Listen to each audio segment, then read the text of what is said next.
At the time, I was doing an online thing, so I did an interview with him. Interesting. And I asked all the fans questions, and I got to sit in the gazebo, him and I just outside having a cigarette together and talking about all these things. And the last question was boxers or briefs, and he looks at me and he goes, "That's really on the paper?" So I held it out. I was like, "Yeah, here it is." It was printed up and everything. He looked, he goes, "They really want to know that?" And I was like, "They do." He was That's like, "All funny, right, Bucky. boxers." That's I said, funny. "Okay." I know. So when I saw him on Ozark, Rhonda. I was like, How are you? I interviewed him. And my husband looked, he goes, "You know that guy?" I was like, "Yeah, that's the one I interviewed. Rhonda. We were on the ship and all that." Everybody's coming over from the other live. And then we even sang karaoke together. Hi, Liz Tops. We sang a Johnny Cash song.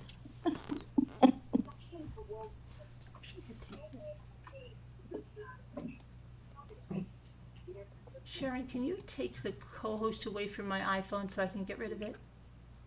Sure. Because it won't let me get rid of it.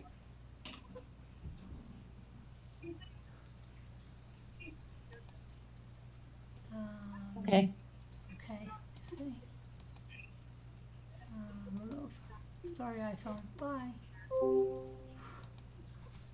Okay. Hi, Barb Olson. So did all of you, I don't know how, I could see the chat, well, I was able to see the chat if I looked at the chat, but then I would stab my fingers all up, so I didn't see the chat.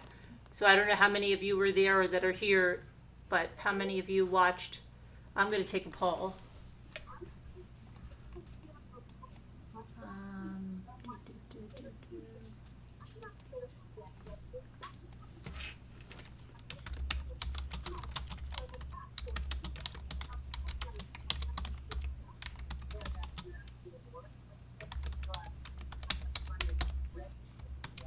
Okay.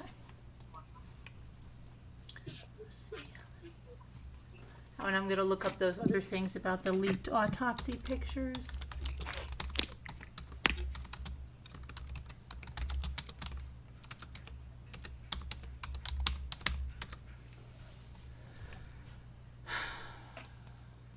Okay, so it says the judge in the Alex Murdaugh trial blasted the courtroom gallery Friday, claiming a spectator. No, he didn't claim a spectator. This is wrong. That's not what he said. He said it wasn't. He said it wasn't the me. I wish we could have his exact words. Well, the New York Post is saying that it was a spectator leaked the gruesome autopsy photo, not meant for public viewing.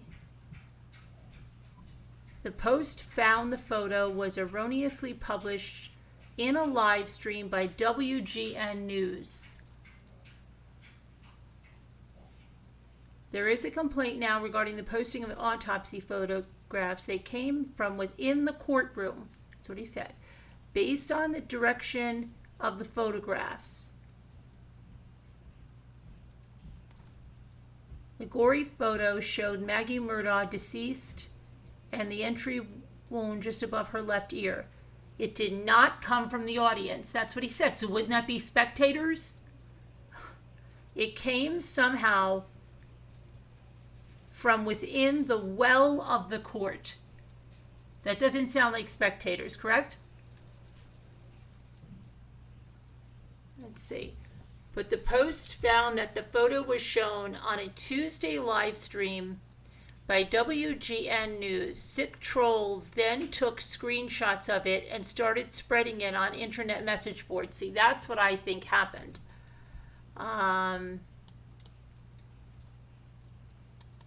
They're saying that it was, don't worry, there's no photo here, that it was on the screen. And I remember that when he put it like that, and then somebody said, oh, don't worry about it. Or so I remember that. So that what they're saying, that was Tuesday.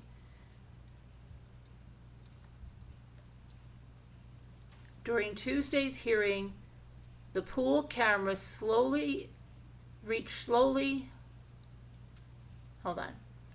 During Tuesday's hearing, the pool camera reacted slowly during the presentation of certain photographic evidence, which was visible at a distance on air for a few seconds.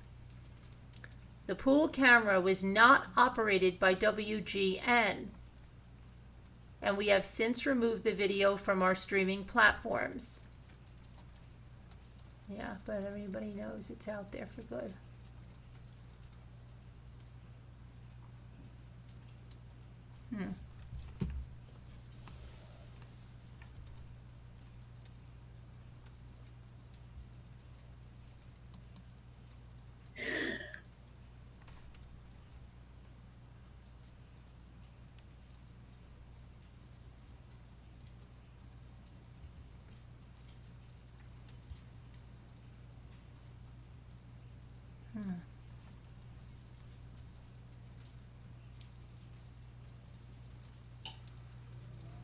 So what else happened here?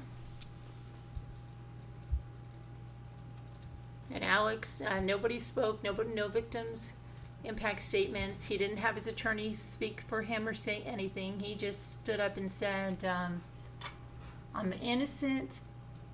I never hurt my wife Maggie or my son Paw. And Yeah, you could hear a pin drop. It was so quiet when he said that. Right, and the judge was like, you have this opportunity to speak and this and that, you know. And he said, I'm innocent. I never hurt my wife Maggie or my son Paw.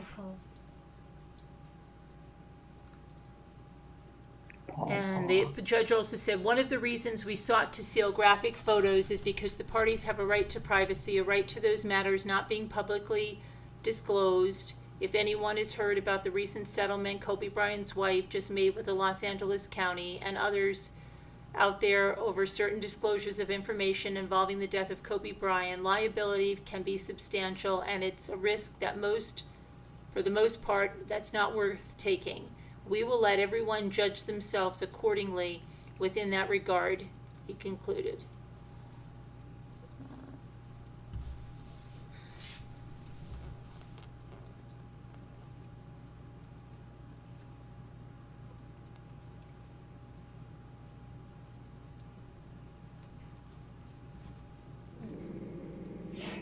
Oh, what is this? Said Buster Murdaugh collapsed outside the court? Did you guys hear that? No. Said that Buster broke down outside the court after his father was convicted of killing his mother and brother, said a source to the New York Post. Buster held up pretty well until the cameras were off of him, but then he collapsed, said a source who was at the Colleton County Courthouse with Murdaugh when Murdaugh was found guilty. He was crying uncontrollably. The uncles, Alex's brothers, John, Marvin, and Randy, finally got him into the car. Buster, who stood by his father in the aftermath of the murders of his mother and his brother, was stone-faced in court Thursday night. Well, I don't think he was stone-faced. He was crying.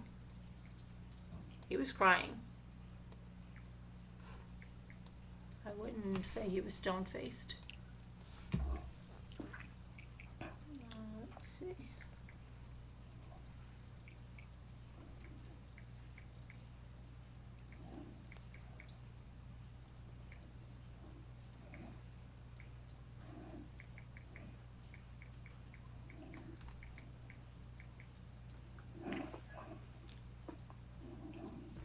Look at Jim Griffith's face. Well, we gave it a good try. It wasn't gonna work.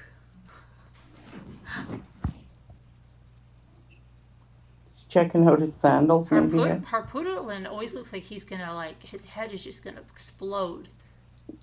He just looks like he's such a volatile person. I told you.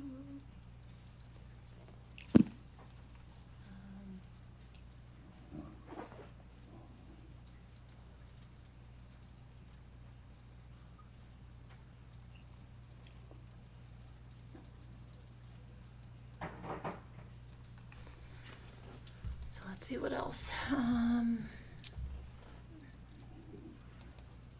let's see where Alex is going now. Where is Alex going now? Because Harpoodlin said where he's going. Don't you love his jumpsuit? He looks like such a little kid in that. Marga, you are obsessed with that jump. I love it. Me too.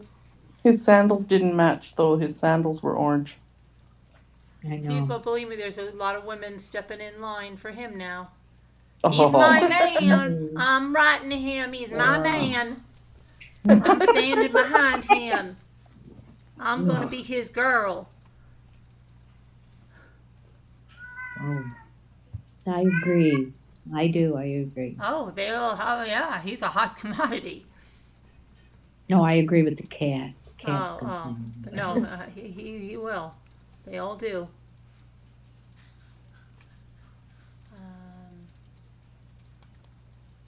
Let's see here. Doo-doo-doo.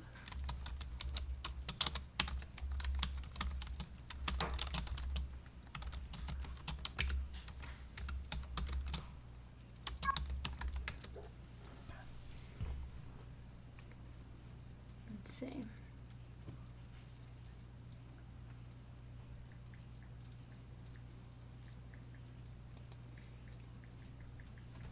Okay, so let's see where Alex is going to go.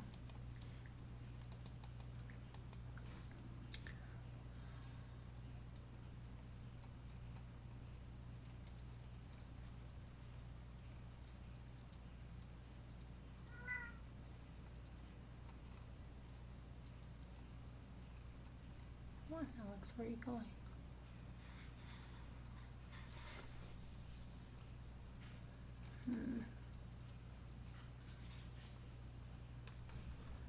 That didn't tell us.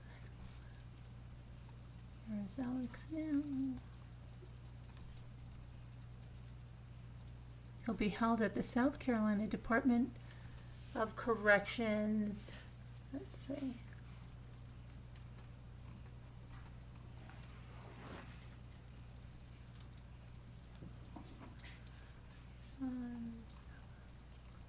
Come on.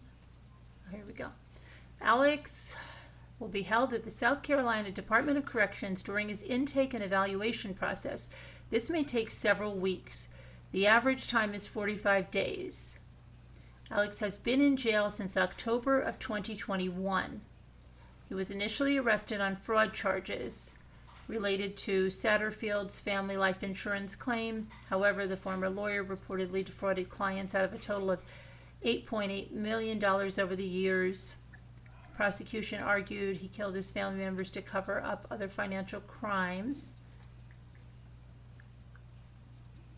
Judge Clifton Newman does not think Alex will ever confess to the crimes.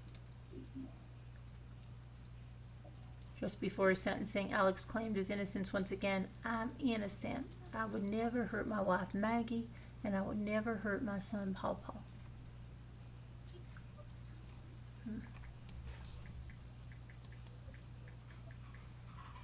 South Carolina Department of Corrections.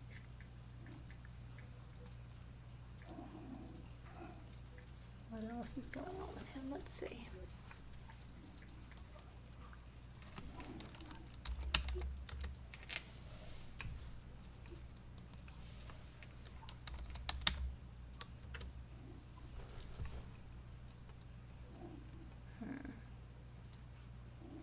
Okay, so he shaved his hair off. I guess he wants to look bad and tough or something. Maybe he thinks he looks bad and tough. I don't think I think he looks like an old man like this. What do you think? Why did he shave his hair? And look under his, look how red he is under here. He looks like he's broken out in hives or something, doesn't he? Ooh, that's a new picture of him? That's what it says. It says, Alex begins prison sentence with new haircut. Wow. Well, he did Don't that. they always he did cut that. their hair? What? He is Don't they none. routinely cut their hair off? Don't they usually Do shave they? their I hair? don't know. That's how he had his hair. He had his hair shaved that one time. But I don't know that they, I don't think so, because, wait, hold on. Alex, let's see, It almost looks like he has a smirk on his face. has arrived at Kirkland Reception and Evaluation Center in Columbia, South Carolina. He will be assessed there before being assigned permanently to a maximum security prison. The South Carolina Department of Corrections says Murdaugh will be under medical, mental health, and education assessments and assigned a specific custody level and a prison facility. The department said the process takes about 45 days. The state has 3 custody classifications: medium, minimum, and close. Oh, It has Debbie 7 D says, yeah.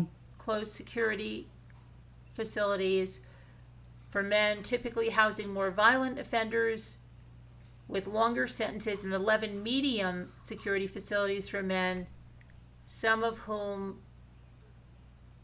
house both medium and minimum security prisoners. The Kirkland facility, where all inmates begin their South Carolina prison journey, also houses the state's most violent and dangerous convicts. Murdaugh sported a shaved head and a yellow prison jumpsuit in his newest mugshot. Wow. Murdaugh will be housed in a single cell for now. Oh, this haircut is standard procedure. Yeah, I thought it was. Yeah, Debbie D says it's part of the prison intake in South Carolina. Mm. Is that why he was bald the last time? Because they do that even in the jail? Maybe. Huh. Do they do that for lice or something? Yes. Oh, Exactly why they do it. I hope they ship him to a prison that's really cold where he's not used to cold weather. No, me too. Bad enough Chris Watts is. But do you see the redness Little under his one. neck? Maybe they shaved him and they... Looks, do you see that redness under his neck? And up to his chin here? Hmm. Debbie D says yes, he would. That's why he would have had a shaved head the first time too.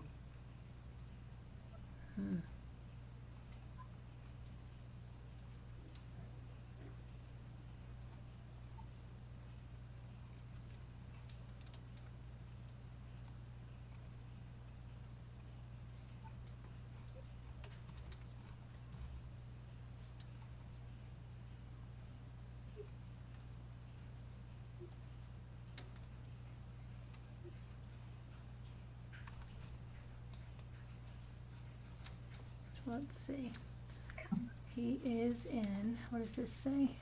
Oh, here's a little, I guess, blurb about him.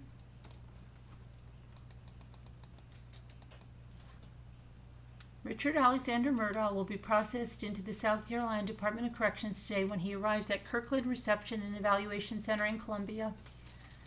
SCDC processes all male inmates into its system at Kirkland. As part of the intake process, like all inmates, he will undergo medical tests, mental health, and education assessments, and SCDC will gather other additional background information. Next, the SCDC inmate classification system will follow the same process it follows for all inmates, evaluate the results of the test, assessments, and screenings administered to him, taking into account his crime and sentence, and use all this information to assign the inmate a specific custody level and prison.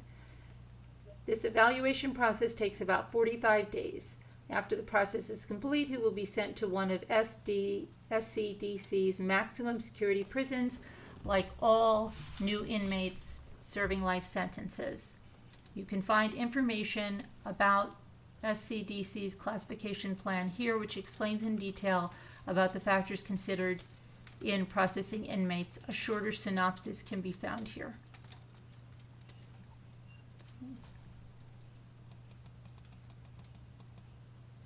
SCDC is changing the way it classifies inmates, which determines where an inmate is housed. The new system places a high value on behavior and is based on points which determine the inmate's custody level. So does that mean he will stay in South Carolina then? I don't know, it's seeming that way, right? Let's see. Female inmates, inmates will be eligible to be considered for movement to a lower custody level each year as part of their annual classification review. Inmates serving life sentences must serve at least 7 years in level 3 close custody before being considered to advance to medium custody. There is a classification override process. Inmates will be educated about how this can affect their housing assignments. Major disciplinary convictions are counted against an inmate. Minor convictions could impact an inmate's classification status if they are numerous. Inmates serving sentences for no parole offenses will have to serve the mandatory 85% of their sentence. Thing keeps jumping.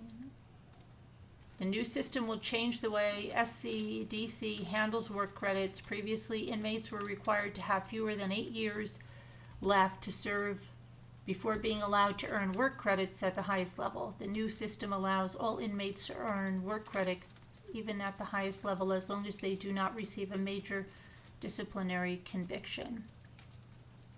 Calculation for good time credit remains the same. This is dictated by law. Inmates who must serve 85% of their sentence earn 3 days of good time per month. Inmates who are not required to serve 85% of their sentence earn 20 days of good time per month. Good time credit is taken away if an inmate receives a major or administrative disciplinary conviction. The department is studying the feasibility of restoring some good time for inmates who are disciplinary free for 6 months or longer.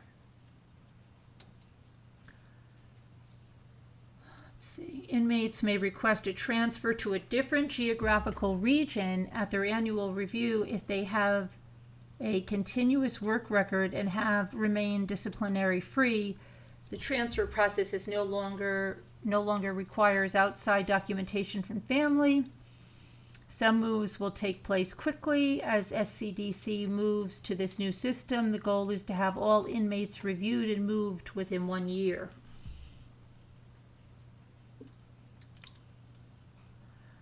Let's see here. Some moves, okay. As inmates shift to lower custody levels, they will have greater access to existing and new programs and better work assignments. The Prison Industries Program will remain.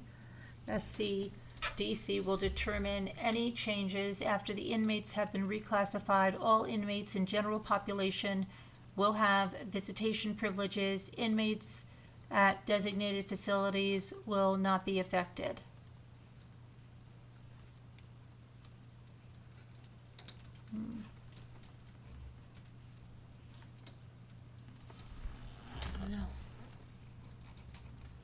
I wonder, I have another poll question. Hold on.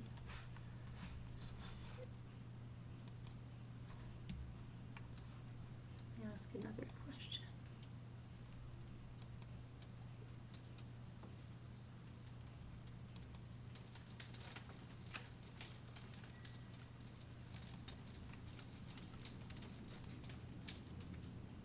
It's really windy.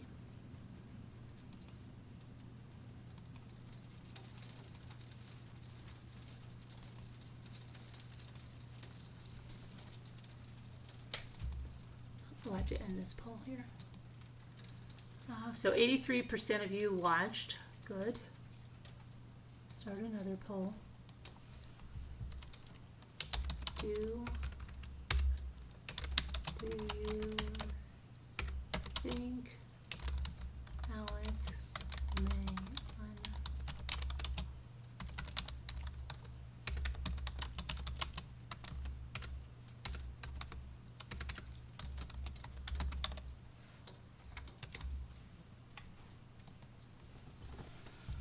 interested to see what you think about that. Hi, Ann Rose. Since he received none of those apply to him. He needs to visit with a chaplain ASAP and turn his stony heart towards contrition.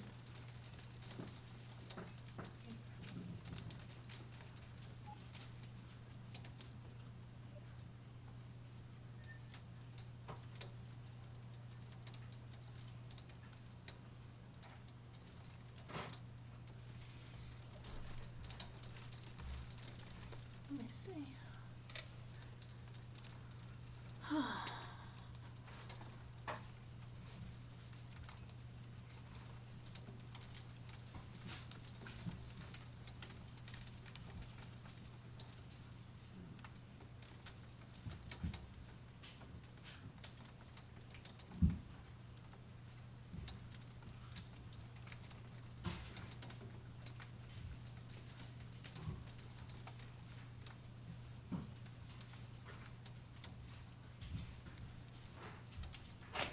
So there was another, gosh, this was in Texas on Friday. There was also one in Florida, but all three people are in, it was a home invasion with 3 people killed, but the people are in critical condition. This one is in Texas. Did you hear about this one? Oh my gosh. 3 people were reportedly found fatally shot in a Texas home on Friday in what is being investigated as a double murder-suicide. A woman made a distress call to 911. Shots were heard. Afterwards, the Houston police arrived at the home. They forced entry. They discovered the bodies of a man and a woman who appeared to be in their 60s and a male in his late teens. 911 dispatcher heard the woman saying, "Don't hurt me," and a man ordering her to hang up the phone. That man was found in the living room. The younger man was in the hallway, and the woman was in the bedroom. Lieutenant Ronnie Wilkins said that it appears the man shot his wife and son before turning the gun on himself. Officials have not publicly identified the 3 decedents. Wow. And then you've got that other one that was in Ohio, right? That's crazy. Within a few days.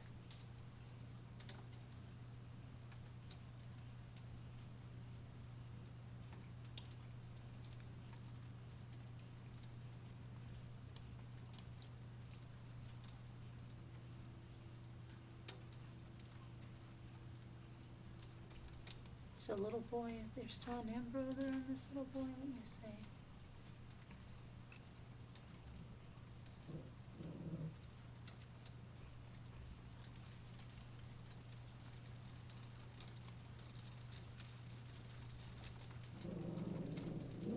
Oh, the little boy was found. Good. So that's good news. And they say that this woman, where did I just see that? Some woman that's been missing has been found alive in Puerto Rico. She's been missing since 1992.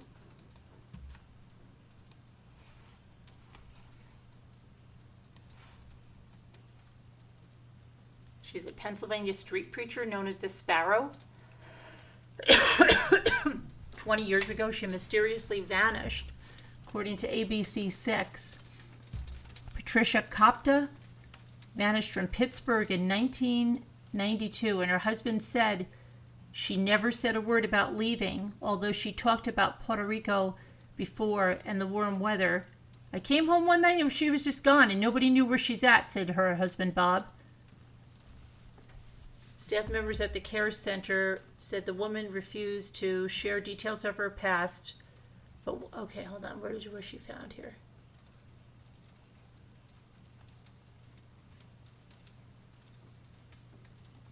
Oh, she was found as an adult in a care home in Puerto Rico, and staff members said she refused to share details of her past, but when dementia set in, she began revealing bits and pieces of her life. DNA identified her. They said she came into their care in 1999 when she was found in need in the streets where she was wandering around. While there, she refused to discuss her private life, or where she came from. She will be reconnected with her family. She's now 83 years old.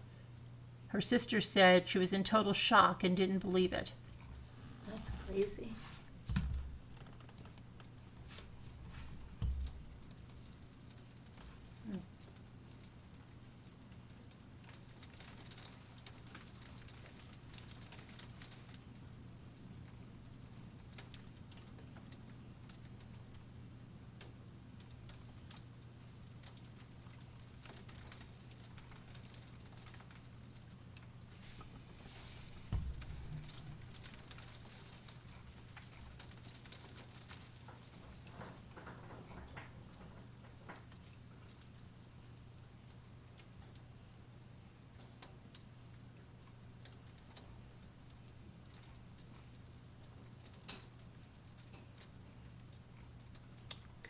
Let's see what you guys say on the poll.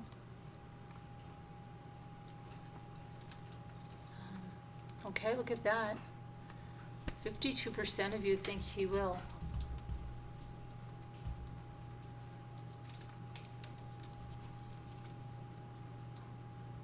There were 3 kids killed today in Italy, Texas. In Italy, Texas? Let me see.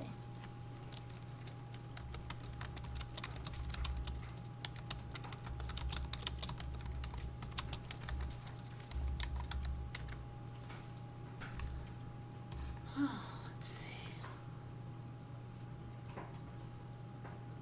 The Ellis County Sheriff's Office is investigating the murders of 3 children in an attack that also injured 2 other children. All 5 children were found at a home in Italy, Texas, and Ellis County after Child Protective Services went to the home and discovered the victims on Friday. The home where investigators say the children were found dead is right across the street from the Stafford Elementary School. Family members said some of the victims went to the school. At 4 p.m., CPS worker called 911 from a home on Harris Street, Ellis County. Sheriffs arrived on scene and found 3 children dead inside the home. 2 others were injured and were taken to nearby hospitals. The ages of the children have not been released, but neighbors and family members say that they are elementary age and even younger.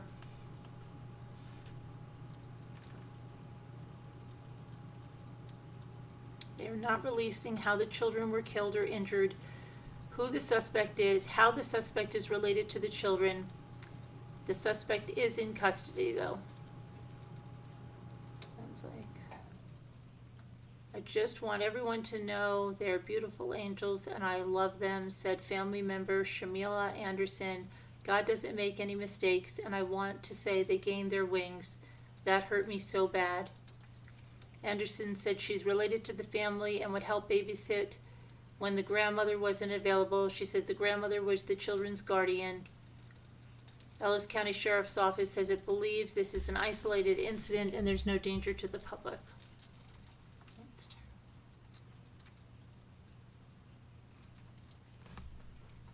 terrible.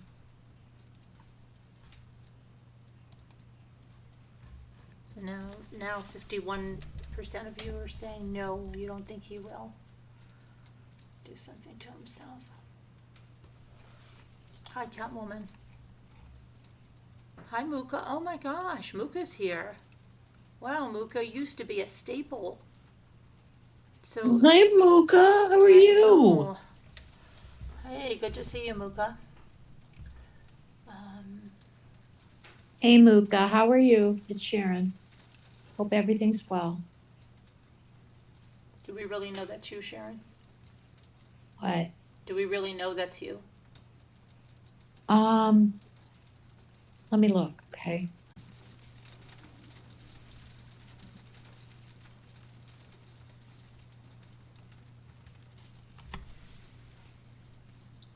Did you see anything, Carolyn, about them looking into Buster?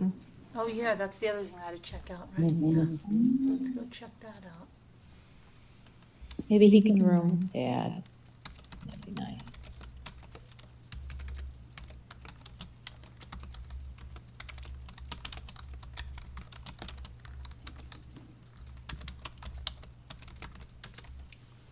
Okay, let's see.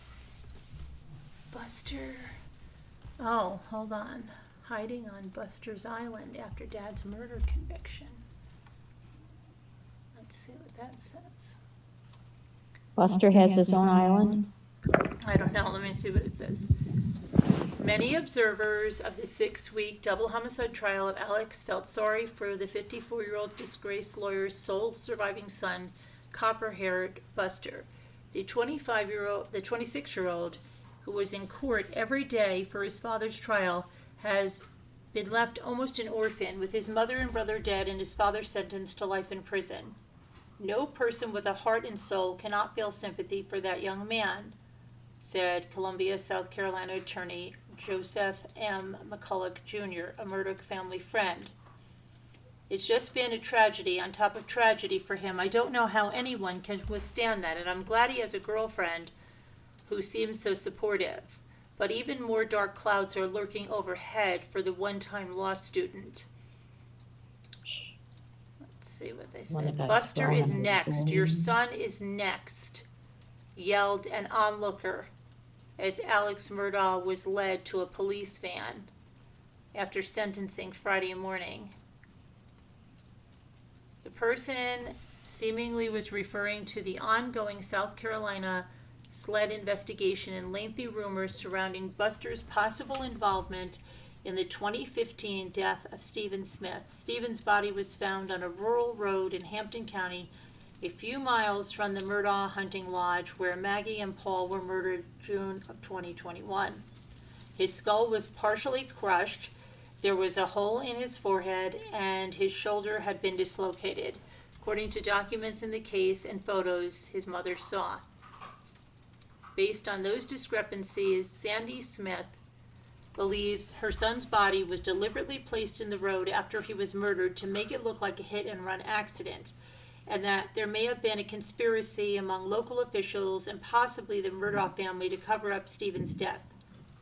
Both Sandy and former Highway Patrol investigator Todd Proctor, who oversaw the Smith case, previously told the New York Post that they believe Stephen may have been murdered, though the death was originally ruled a hit-and-run. Sandy has been very vocal about her belief that the Murdaugh family, including Buster, may have had some tie to Stephen's death.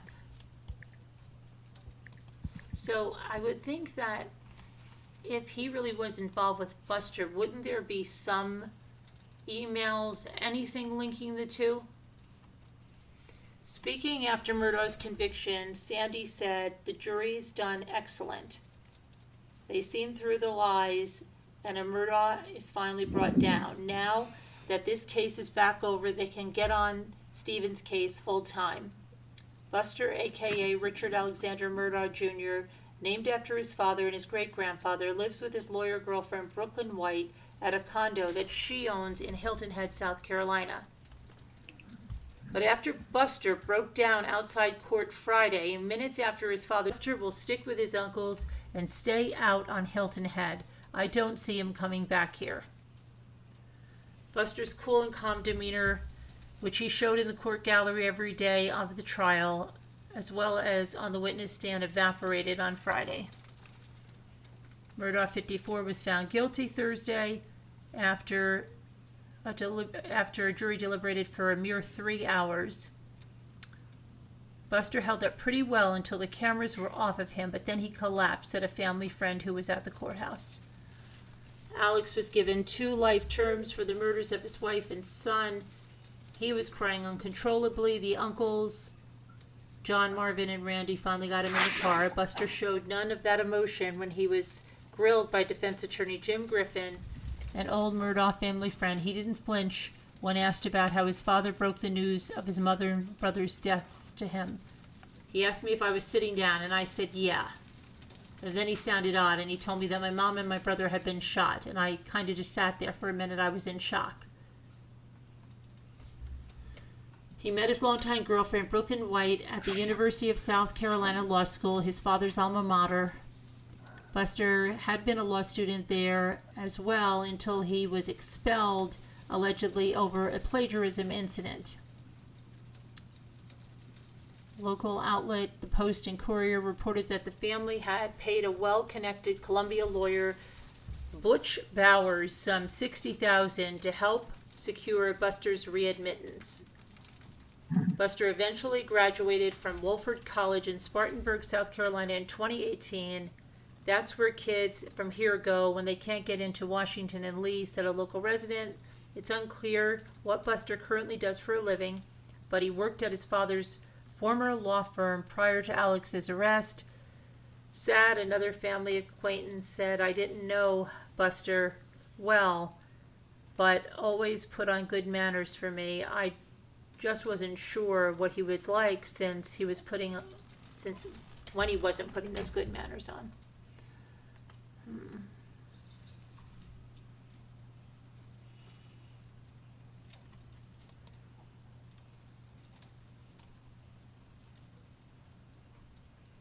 Let's see, and the father of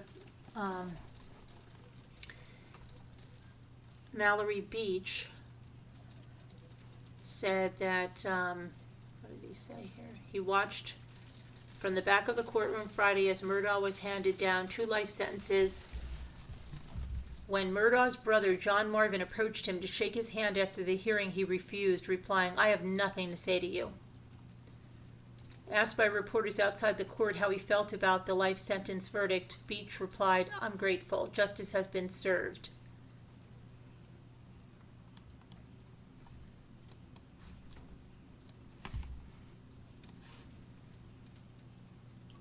Beach declined to comment on whether he believed Murdaugh should have received the death sentence.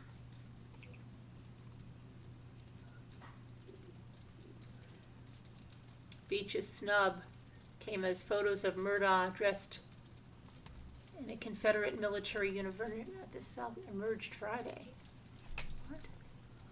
What? What are they saying here? Beach's snub came as photos of Murdaugh dressed in a Confederate military uniform at University of South Carolina emerged Friday. Nice. The images showed the convicted killer at the Old South Ball he attended with Kappa Alpha pals in 1989, grinning and wearing Civil War fatigues. Let's see if there's... he was the poster child for white privilege, wild-eyed. Alex Murdaugh is seen wearing a Confederate uniform at an Old South college frat party. His frat brothers say he was a belligerent drunk who thought he was made of Teflon. Oh, I think I've seen this picture before.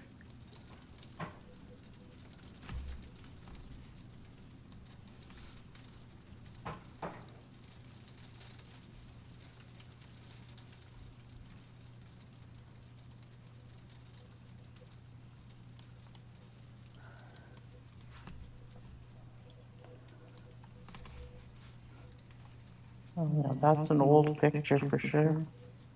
Yeah, it's from his college days. Yeah.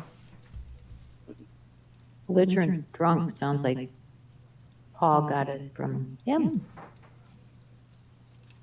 Paul was very belligerent. And it was heckled. Yeah. Buster is next as he left the,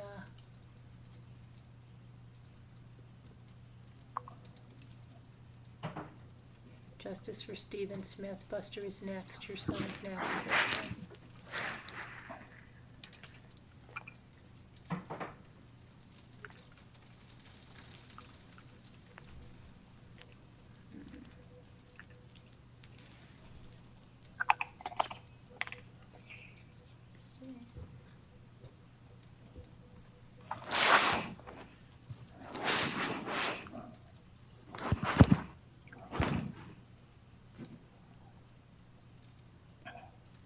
What is next for Buster, who's lost a mother and a brother and a father?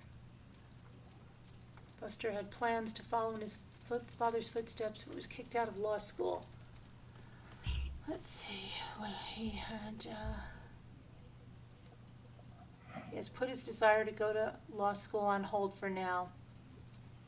There's no plan for him to start school in the fall or in the spring. Buster at one point worked for his father's law firm, but nobody knows where he currently works now.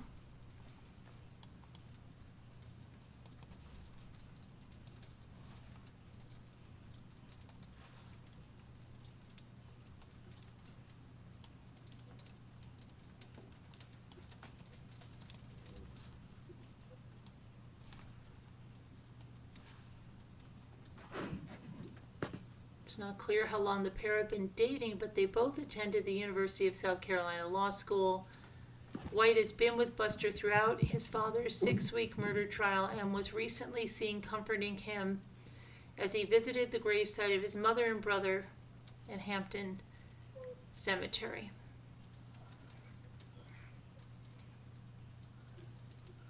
Maybe he could take a couple grand out of that and put some headstones there. Yeah, really.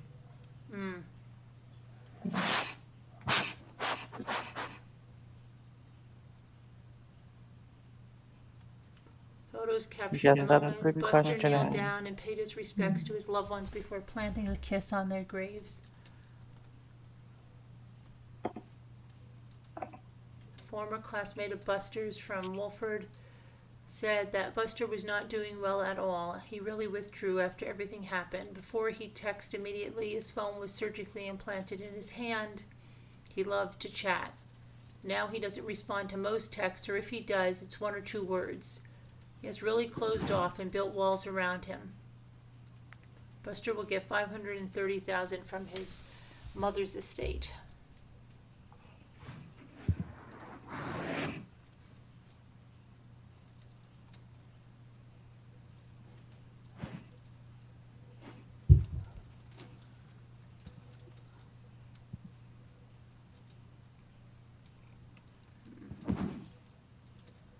Let's see.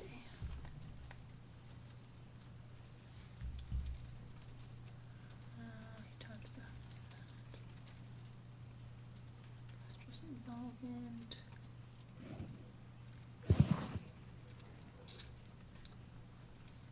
Yeah, I wonder what's going to go on with that. That would be something if he really did anything, you know? He killed that guy. That Wow, would be, yeah. that would really be something, right? Yeah. That would just be crazy. I'm going to take a poll. Barb Olson says she's surprised that Maggie's parents haven't put headstones on the graves. Well, they're not well, but still, That's true. I mean, there should be a marker of some kind. Can't believe they didn't do that for him. Alex should make sure there's headstones on the graves.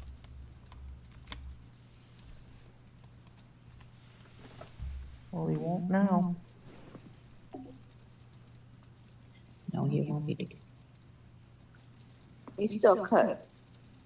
I don't know how he can. Gonna take him a long time to earn any kind of money.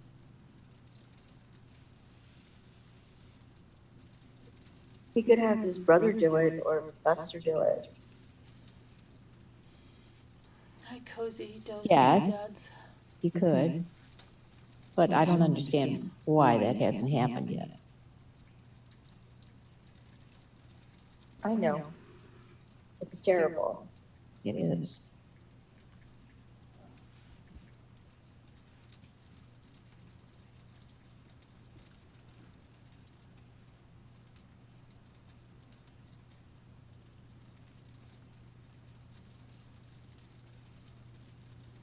You can't sleep, Linda T? Well, you've come to the right place.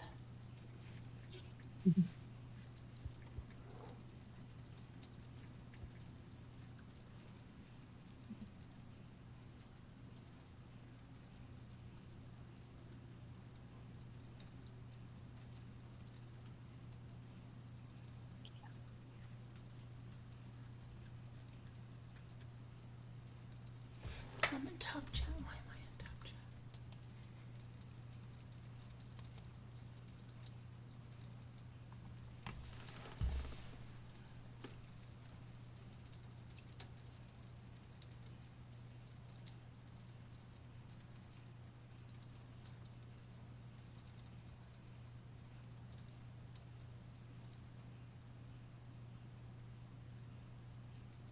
Your mind's on overload? You know, there's some relaxation things you could do.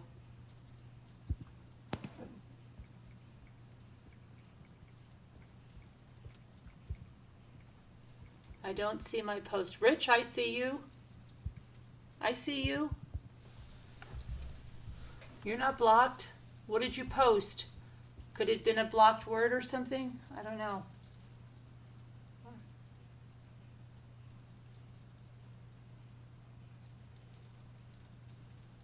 Hi, I can buy myself flowers.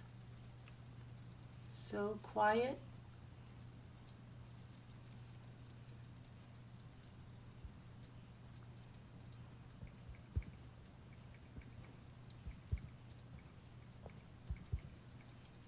You're on your tablet in your bed?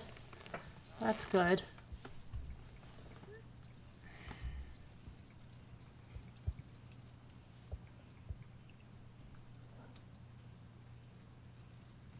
Okay, so let's see what this poll says.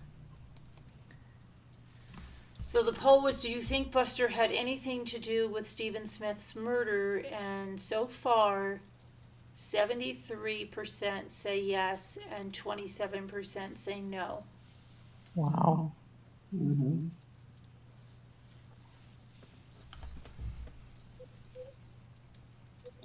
Doesn't surprise me.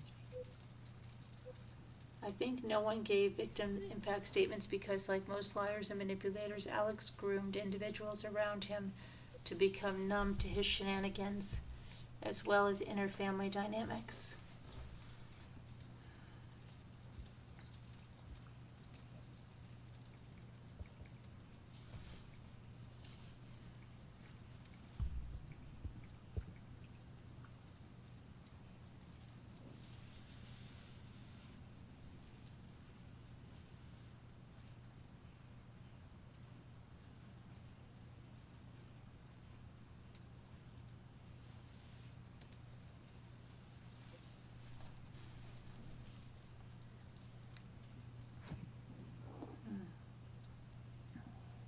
Hi, Slam RN.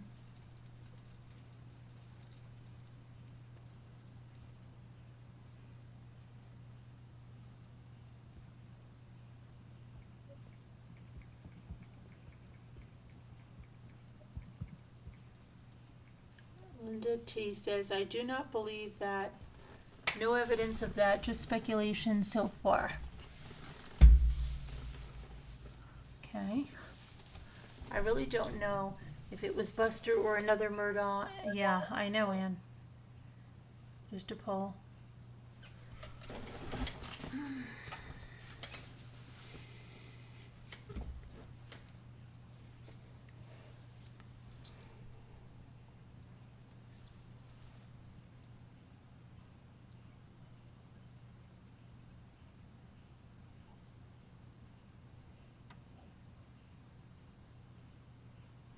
I got off spin biking today and Jimmy brought me up something and I had a glass of ice water and I was so hot and so sweaty after, and I had a short sleeve shirt on and I just drank some of the water and then I just poured it down my shirt and Jimmy goes, you just spilled a whole bunch of water on your shirt. And I said, no, I did that purposely.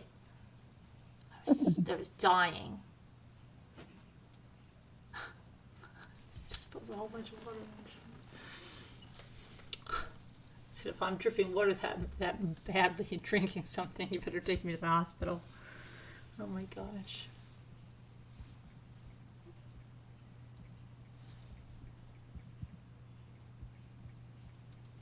Blows my mind the amount of evil and ugly that man has done. So many lives changed forever because of him. Why does everyone believe the worst? This is so troubling. However, I normally do not follow. What do you mean about Buster, Linda? I don't know. I do feel bad for Buster, but yeah, I mean I did feel bad for him.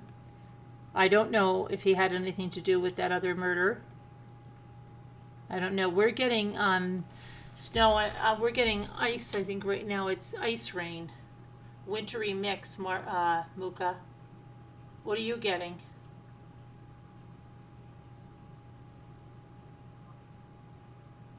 I thought I heard they found some evidence at Moselle. And they did reopen, yes, Stephen Smith's case is reopened, as is the housekeeper.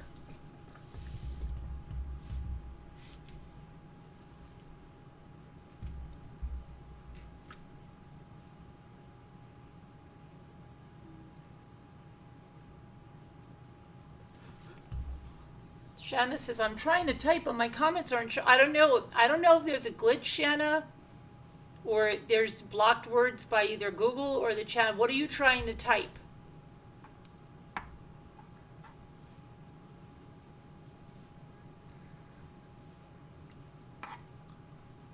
know what.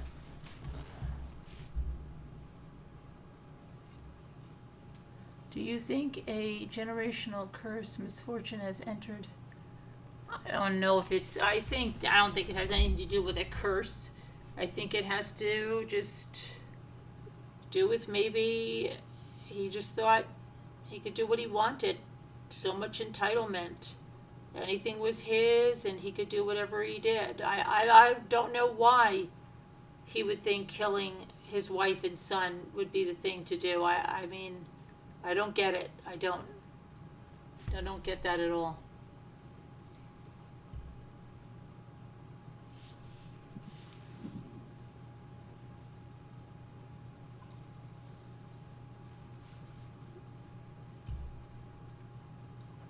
Hi, Debbie D. Drugs, alcohol, I don't know, entitlement, who knows? Hard living, I don't know. Power, money, greed, Shanna said she's mental trying to illness, being a sociopath or a psychopath, all good, reasons that might happen.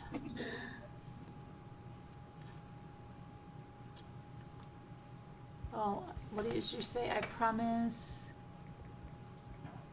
I'm trying to voice my opinion about Buster. Okay, I don't know, maybe it's a blocked word. If there's a word that seems iffy, spread it out or something.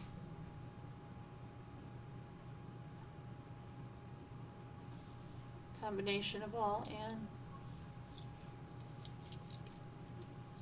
and the 911 call regarding Gloria, neither Maggie or Paul sounded concerned. Yeah, I agree on that one. It sounds like somebody just let her wail back and hit her head again. Your bot is out of control. Is your bot Megan? No, I don't know why my bot's out of control. I think it might be Google. I don't know.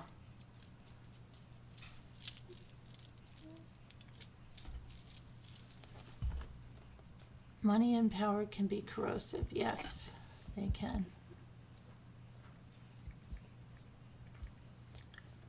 Okay, so 67% are saying maybe.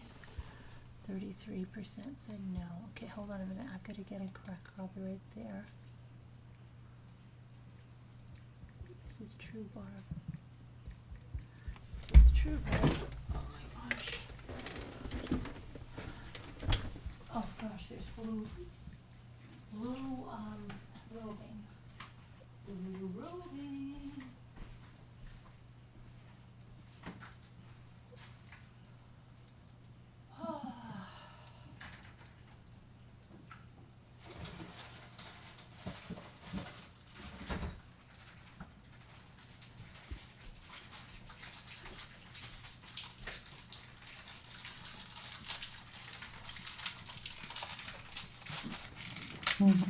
There must be some word in there, Shanna, that it doesn't like.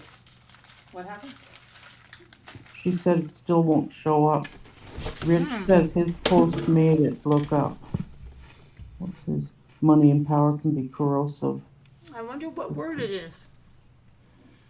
If you email me what you want to say, I can see if I can pick it out.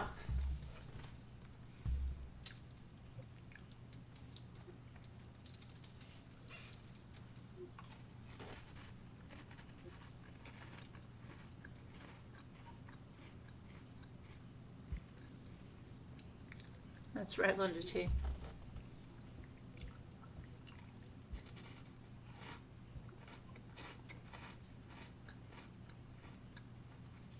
Oh, your post made it?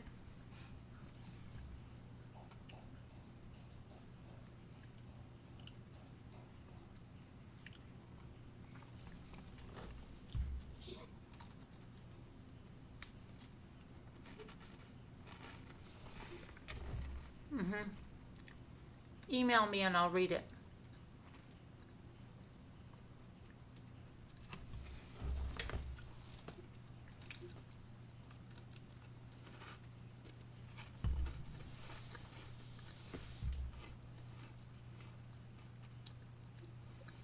And Good Morning America, somebody did.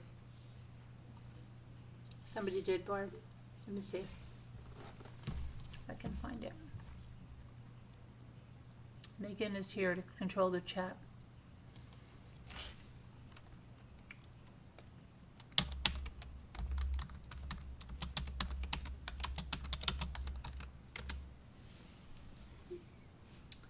Okay.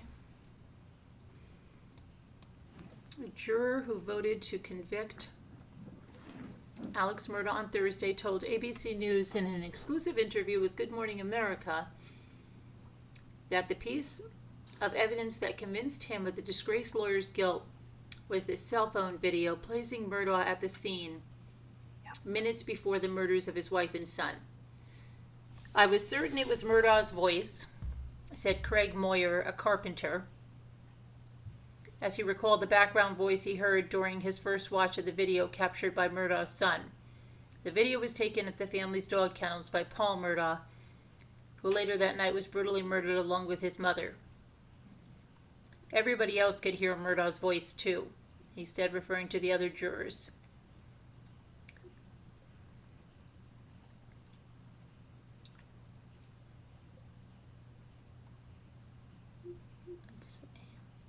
In court, he watched closely for Murdaugh's reactions. He said he locked eyes with him as the prosecution played the cell phone video. His body language appeared to suggest he knew what was coming. His tears, which had been poured over by watchers, looked to Moyer more like blowing snot. When Murdaugh took the stand, he came off as a big liar. He said the former trial attorney's answers seemed too quick and clearly rehearsed. He knew what he wanted to say. I mean, he's a lawyer. I didn't see any true remorse or any compassion or anything. But Moyer took Murdaugh at his word when he surprised the courtroom and admitted after months of denials that it was his voice on the video. It was then that Moyer said he knew how he would vote. When he and his colleagues arrived at deliberation room on Thursday, Moyer said they passed over the small talk they had entertained during their 6 weeks of sworn silence and took a poll on Murdaugh's guilt. 9, including Moyer, believed the defendant was guilty. 2 thought he was innocent, and 1 was unsure. He said the jury then watched a responding officer's body camera video taken at the crime scene. The heart of the brief debate surrounded shotgun shells, which he said the not guilty voters put forward as evidence of Murdaugh's innocence. During trial, the defense suggested there were 2 triggermen, but the prosecution maintained the only man who was in the position to commit the crimes was Murdaugh. It only took Moyer and the majority 45 minutes to turn the holdouts, he said. The evidence was clear. Current court proceedings will likely... We got that. Moyer said he's tired of being in court, but on Friday he will once again make the 30-minute drive from his home. I want to see it, he said. It's a decision I have to live with.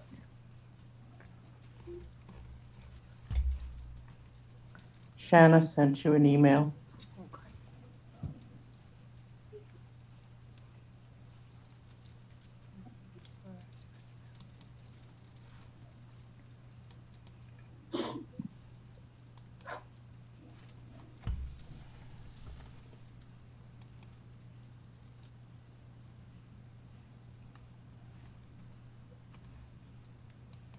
It's not letting me open my email. Hold on, let's see what's going on here. Reload, saying clear my cache. Make sure your cookies are enabled. Clear your browser's cache and cookies.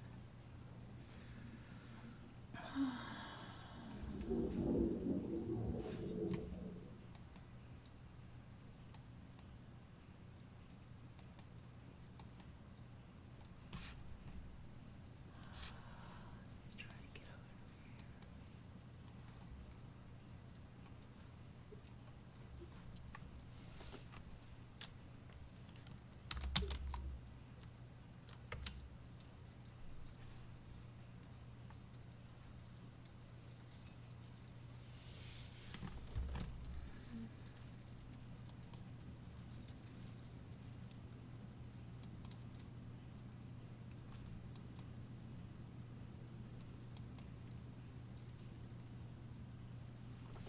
I'm in now.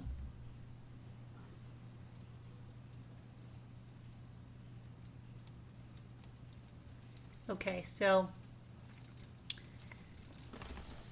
Shanna's comment was, I don't get the murder revived from Buster, but I can see Alex hearing about the rumor and taking care of it.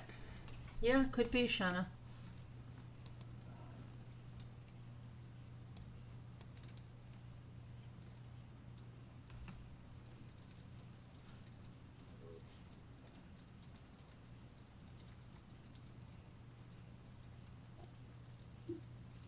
Well, looks like it's good snowing. Yay. Yay. Huh? Yay.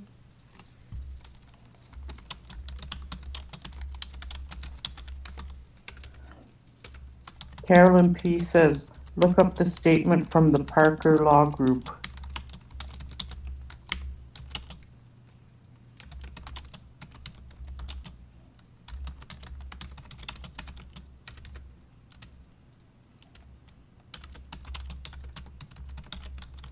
Okay.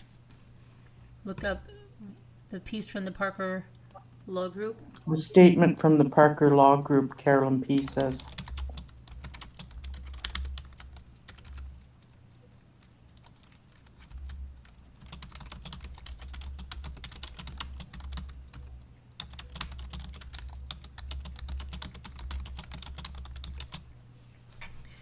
Okay, now let's see.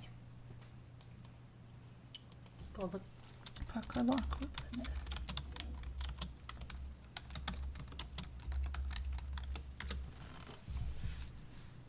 All right, here we go.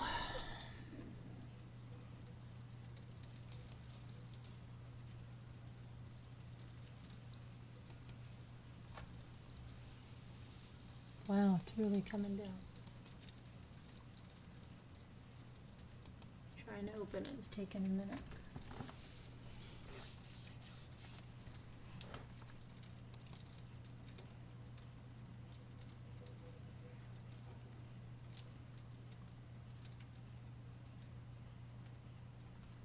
See, the ice is really making it run slowly. Let's see here.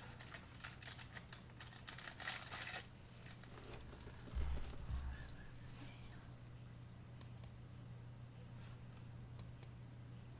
Come on. Wow, it doesn't want to open yet.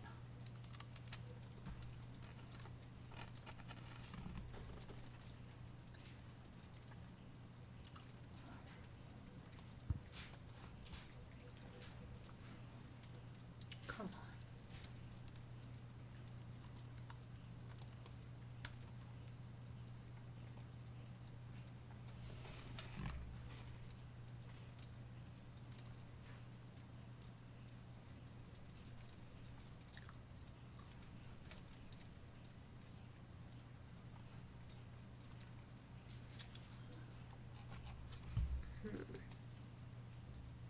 Shut this one down.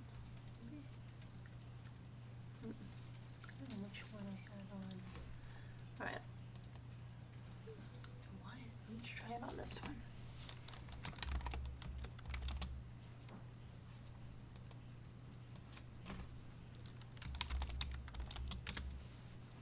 Okay.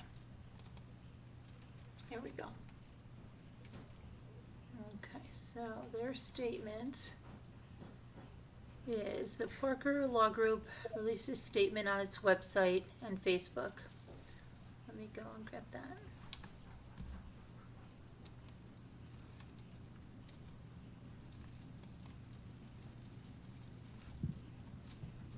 Clause, where's your statement? Attorneys, practice, our firm's address. I'll just go to their Facebook.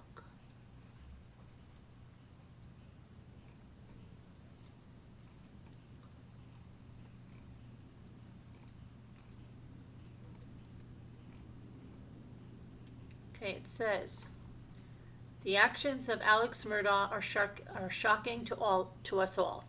Tonight's verdict, which was rendered After a thorough and fair trial brings justice and some closure to this awful matter, Maggie and Paul died tragically and for reasons we may never fully comprehend. They were much beloved, and we will forever mourn their loss. And then there are 139 comments where they say, Mr. Ronnie Crosby, you displayed the type of attorney that anyone should hope to retain to fight for them, but to also do that with integrity and honesty. You restored my faith in the law profession, and with your testimony while being cross-examined by Mr. Harputulin, he was trying to knock your integrity, but you would not allow it. Parker Law Group is lucky to have you. Attorney Ronnie Crosby, you, sir, captured my heart, my respect. Okay, so they're all saying things to Ronnie Crosby and Mark Ball for telling us about Paul and the type of person he was. Mark Ball's lament that Paul never got to become the person he was meant to be. Some of the most emotionally impacted testimony of the trial.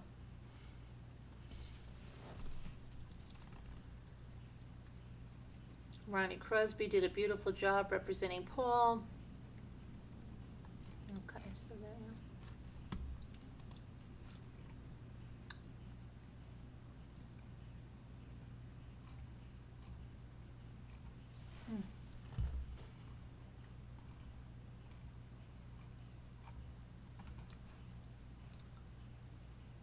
And I wonder if any of his family members.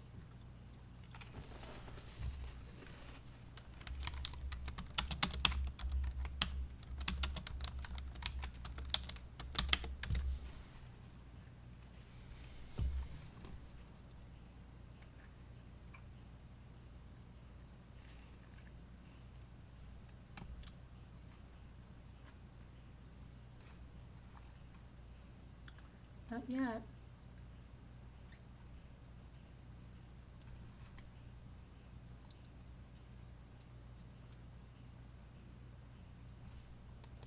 He issued a statement February, let me see.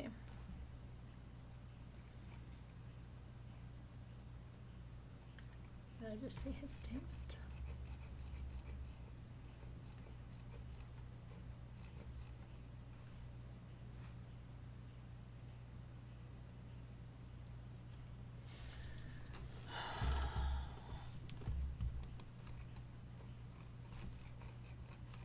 Oh my gosh, this computer is running so slow.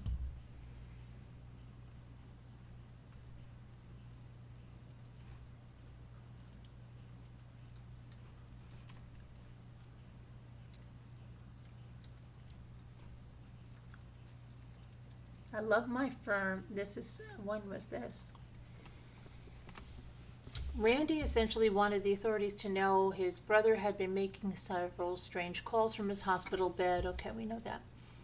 He further penned in his statement, I love my law firm, family, and I also love Alex as my brother. While I will support him in recovery, I do not support, condone, or excuse his conduct in stealing by manipulating his most trusted relationships.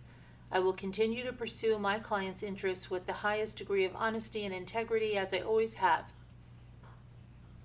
This is partly why Randy filed a lawsuit against Alex for $90,000 in unpaid debt in October, immediately following which Alex made a judgment confession to prioritize their proceedings. Despite Randy not making any more public statements regarding the infamous brother, as well as their ups and downs over the years, it seems like he still unwaveringly supports him. He has recently been right in the courtroom, sitting behind defendant Alex as he faces a severe murder trial in connection to his wife and son's homicides. Rich has sent you an email also, Carolyn. Okay. Let's see. My post no one can see. It's NASCAR weekend here in Vegas. I agree with the Alex Murdaugh verdict, and he has only himself to blame. He's going to go to a max prison where felons the Murdaugh family sent there. Good luck, Alex. Yeah, but they had a meme like that, or something like a video. But they're going to keep him separated. He's going to be in protective custody, like a police officer would probably. Hi, Sunkissed. I think Harpoodlin has infiltrated my YouTube and won't let me post my thoughts about Alex. Oh boy. I don't know.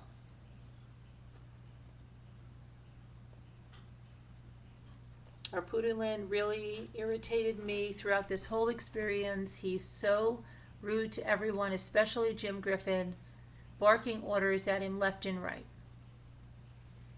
I bet Jim Griffin did all the legwork in the defense and Harpoodlin just sat around to insult him. Harpoodlin is just not likable.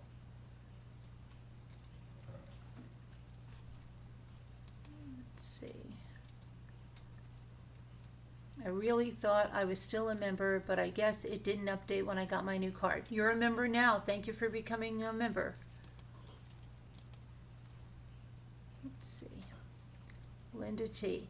Was Randy ever in the courtroom? Yeah, he was, Linda.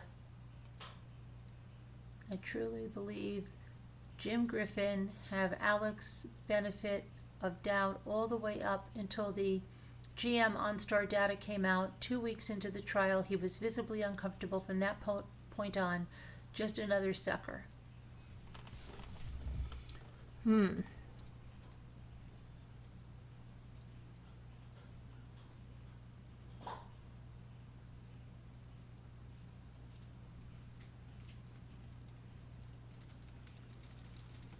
Rich, I just read your post. I don't know why YouTube's being weird, but everything's being weird. I can't. It takes me so long to pull up a page. This ice rain is crazy.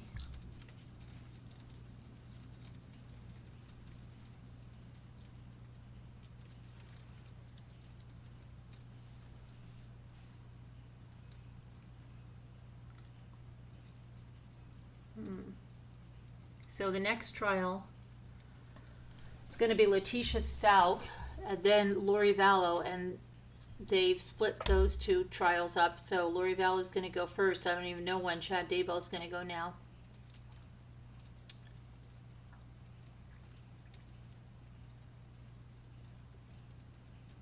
But it's just going to be audio for Letitia Stout, and I don't even know what they're doing on Daybell. They had said no cameras, and the grandparents are really pushing for it, so I don't even know what they're going to end up doing.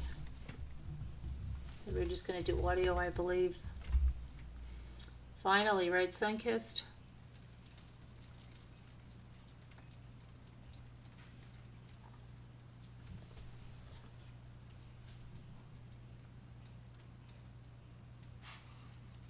That should be some craziness.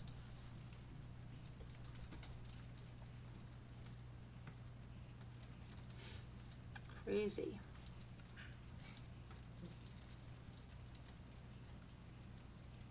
Maggie and Paul. Hot dogs for...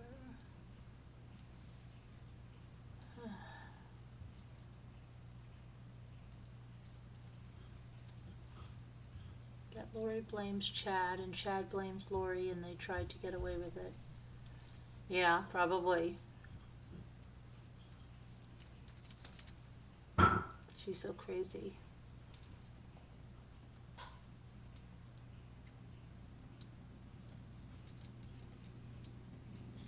Wow, you hear that wind? Yikes.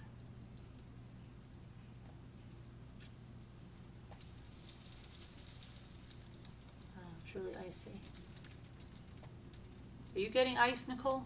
Yes, it's crazy. Well, no, not ice. It's like straight snow, but it's heavy, heavy snow. I have wind. I'm gonna go take a look. I have wind and Heavy snow for at least 16. It's going to be going on for like they said 15 hours or 18 hours. Oh no, Really? snow ending in I really 23 hope- hours. Oh my now. gosh, there's so much Oh, snow outside. Kidding. It's crazy. I don't know what the heck is happening. It's a lot. I don't think I'm going to be able to get out. We have an auction tomorrow, and I don't think I'm going to get out. Oh, but it's This is like, no I joke. just put my hand outside. It's like, oh my gosh, it's like sleeting ice. I bet Let me see, hold on. Wow, you guys. Oh, it's still snowy, like I could walk on the deck, Wow. but it's snow, but it's windy. Oh my gosh, it is so windy. Wow. Slide your foot on the deck and see how slippery. No, yeah, just keep one No, foot it's in not, though. it's not Yeah, like one foot in. encapsulated, when the ice gets on the snow and it's all encapsulated with ice? It's Yeah. not like that, but Wow, you it's guys. falling like a, weird, like we drove home once in something like this, and Oh my then our gosh. car was all iced when we got home, and it was Yeah, amazing that we got home. you guys are like right on the brink of It- ice and Yeah, it snow looks like right rain now. if you look at it through the spotlight. Wait, let me go back to your spot. Hold on, I have to go find yours. It looks Let me like go. rain if you look at it through the spotlight, but then when you Gosh. stick your hand out there, but on the little picnic table, Yeah, there's like that's about crazy. there's about 8 inches of snow. Oh my God, it's like a mix. It's a very heavy mix. Yeah, it's ugly here too. Oh my gosh, it Me is. too. Yes, It's, it the is. wind sounds like it's gonna blow my Crazy. roof off my house. Yeah, I crazy just It stuck just my, rained though. It's not ice, I don't think. It was yeah, icy no, before, but I I think it's just just stuck rain my now. hand Yeah, outside, it's and rain, it's but it's like like you're on the. The wind is like flopping. you see it, it's I don't like know what's wet. going on out Can't there. see it, I have a It's big like boat wet. right up against my house too. I but don't it's want like that coming falling down, on, like on it's my almost house. like oh, you don't need icy that. snow. No. Looks like some thunder might be happening, like real heavy rain, and Sharon Did said you it's hear thundering me earlier more. saying that we had thunder with our snow, thunder yeah, snow? yeah, I And do they see said on it. the news, they said people in some areas heard thunder. So there Wow. was thunder snow. I knew I heard Doesn't it. feel that cold out. What's Crazy. the temperature? Listen for thunder where you are, Carolyn. Well, I mean, I don't know that it's everywhere, but it was I mean, certainly I here. can hear the ice hitting the windows back there. Yes, luckily it's just rain here. It's warm, I guess. It's Yeah. in the 30s, but it's warm enough that Well, it's you just can rain. still But the have wind is these- unbelievable. Glad Yeah, we I got a know. grocery delivery today. I didn't even know it was gonna snow. I just got one.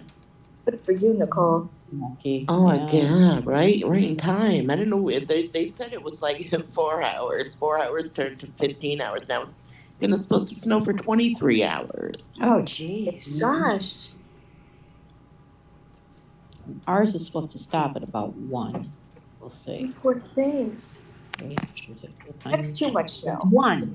I should go look. See if they That's lie. even too much snow for me. Yeah.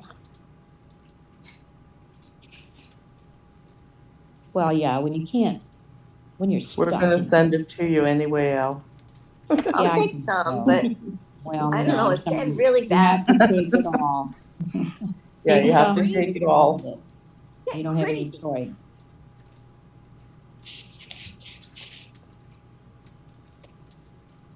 Little This is nuts mine. out there.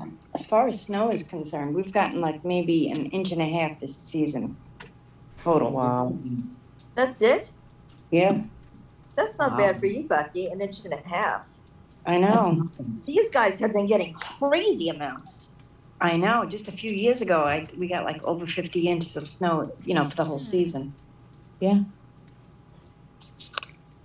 Sharon, It's Nicole, warm out. I just opened the Margot, window. It's warm out. Carolyn have been getting It was crazy the ice. amounts. It was the ice that was the worst. Like every day. Yeah, it's been lots of fun. Seems like every Friday it's the worst. I don't know. It's funny how that seems to happen, doesn't it? Yeah, Although ours happened in the middle of the week. It was on Wednesday, I think. but always on a Friday. Yeah. A lot of times in the spring and the summer, it rains every Sunday. And my son used to play baseball every Sunday. Oh, yeah. Games constantly got canceled. I was so mad. I was like, come on, all week long, it's sunny and beautiful, and it rains every Sunday. What happens after 2 days of rain, or what comes after 2 days of rain? Monday. Yeah. That's I true, never. That's funny. Yeah, that's true though. Yeah. Monday. Yeah.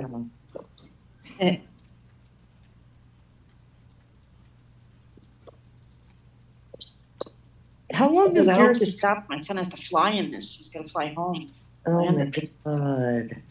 Oh, Too no. happy about that. When Well, if did it's not they, bad, they'll Well, that's cancel what I was it. gonna check on my Bucky. daughter. they in never Iceland. closed the airport. The airport was closed here. They closed it earlier today. Are you serious? Yeah, there was no visibility. It was snowing so hard that It's pilots couldn't snowing see. so hard here, like crazy. Hold on, let me check.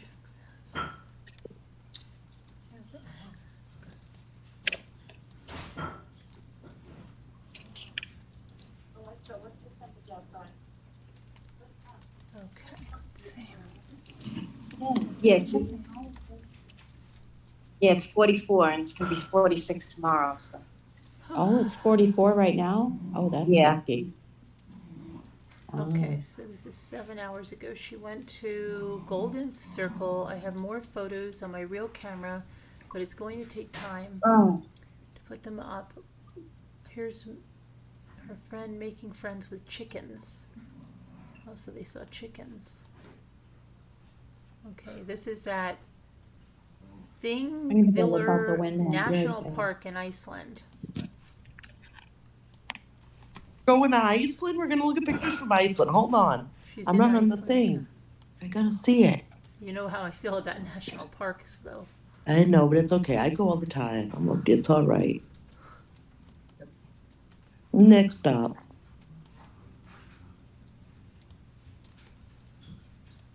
Wow. All beautiful. Yeah, I don't see it yet. It's not up for me. Oh, there it is. Oh my Gorgeous there. gosh. How cool. They're gorgeous. It's an experience of a lifetime, isn't it? Yeah. Oh.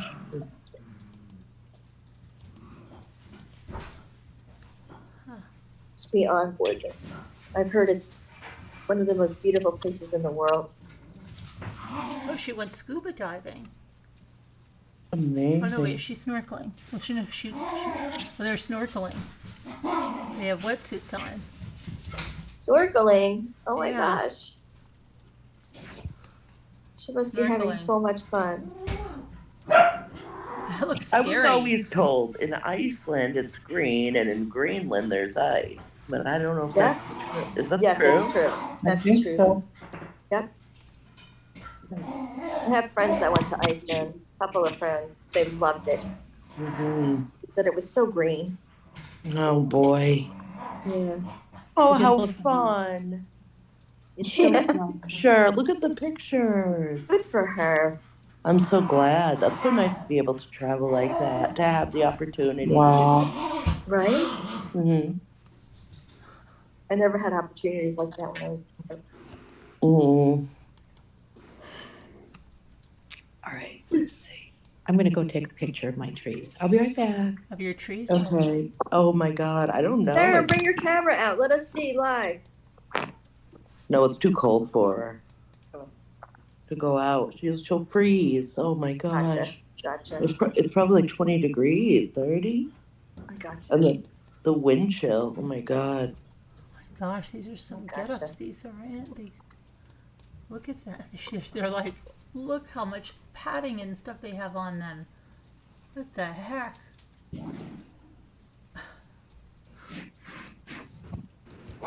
I guess the water must be so cold. I know, I can't Oh, imagine. wow. She's a brave one. Wow, look at Yes. those suits. The brave girl. Yeah, it's amazing. I know. Don't even ask me to do that. Easy. Wow. I watch the bags. I'm the person that watches the bags. Watch the bags. Yeah, that's where I'm the person that watches. Really? the Are you? bags. Yeah, Oh my I watch the gosh, I'll bags. watch the bags. I'll watch I the mean, bags. I When would people do go on the that. roller coaster at the amusement park, I Really? watch You sit there and watch the bags? I'm not going to go on the roller coaster. That's a little too Rich crazy. said he Nope. sent a new email to you with a screenshot. Okay. I watch the alright. bags. That's my job. I'm coming. No, I'm coming. I'm coming. Okay. I miss out on a lot of fun, but Let me see. that's me. Somebody's got to watch. Somebody's The gotta bags, watch the right? bags, yeah, of course. Screenshot of my 2 texts. Okay. It's usually my job too. I volunteer. You going on the roller coaster? All right, give me 5 Okay, let's see. You have, let me make this a little larger. I'll wave as you go past. So Rich Yep. says, I'm going to be reading people's texts now. Rich says, the sheriff was on today. He said that well-behaved convicts help with new prisoner intake, and they will send word out all over the prison. Protective custody, but it may not stop a lifer from getting Alex. And then, let's see. You said the weather here has shifted. Now it's supposed to be in the 60s the next 10 days with no rain. And you're in Vegas. And then you say, Carolyn, did you see my post that starts out the sheriff? I just did now. But I can't see it there. I don't know why. I don't get it. Neither do I. So they say I somebody's keep going to hearing get that Alex. ice, and you know what it sounds like? It sounds like my dog's running around with their nails on the tile, and I keep looking for them, but it's the ice. So they're basically saying someone's going to get Alec in prison. That's what Rich is saying.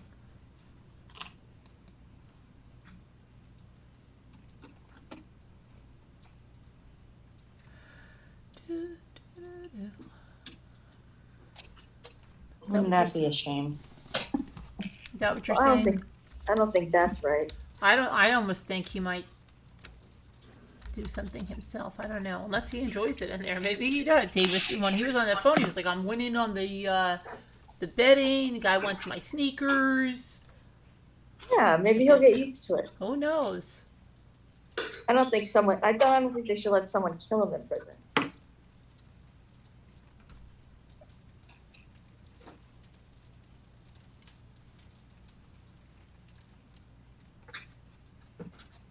He's a good manipulator. He might do okay in there. You never know. I mean, I don't want it to be like a vacation for him, but I don't think someone should kill him. I don't think that would be cool.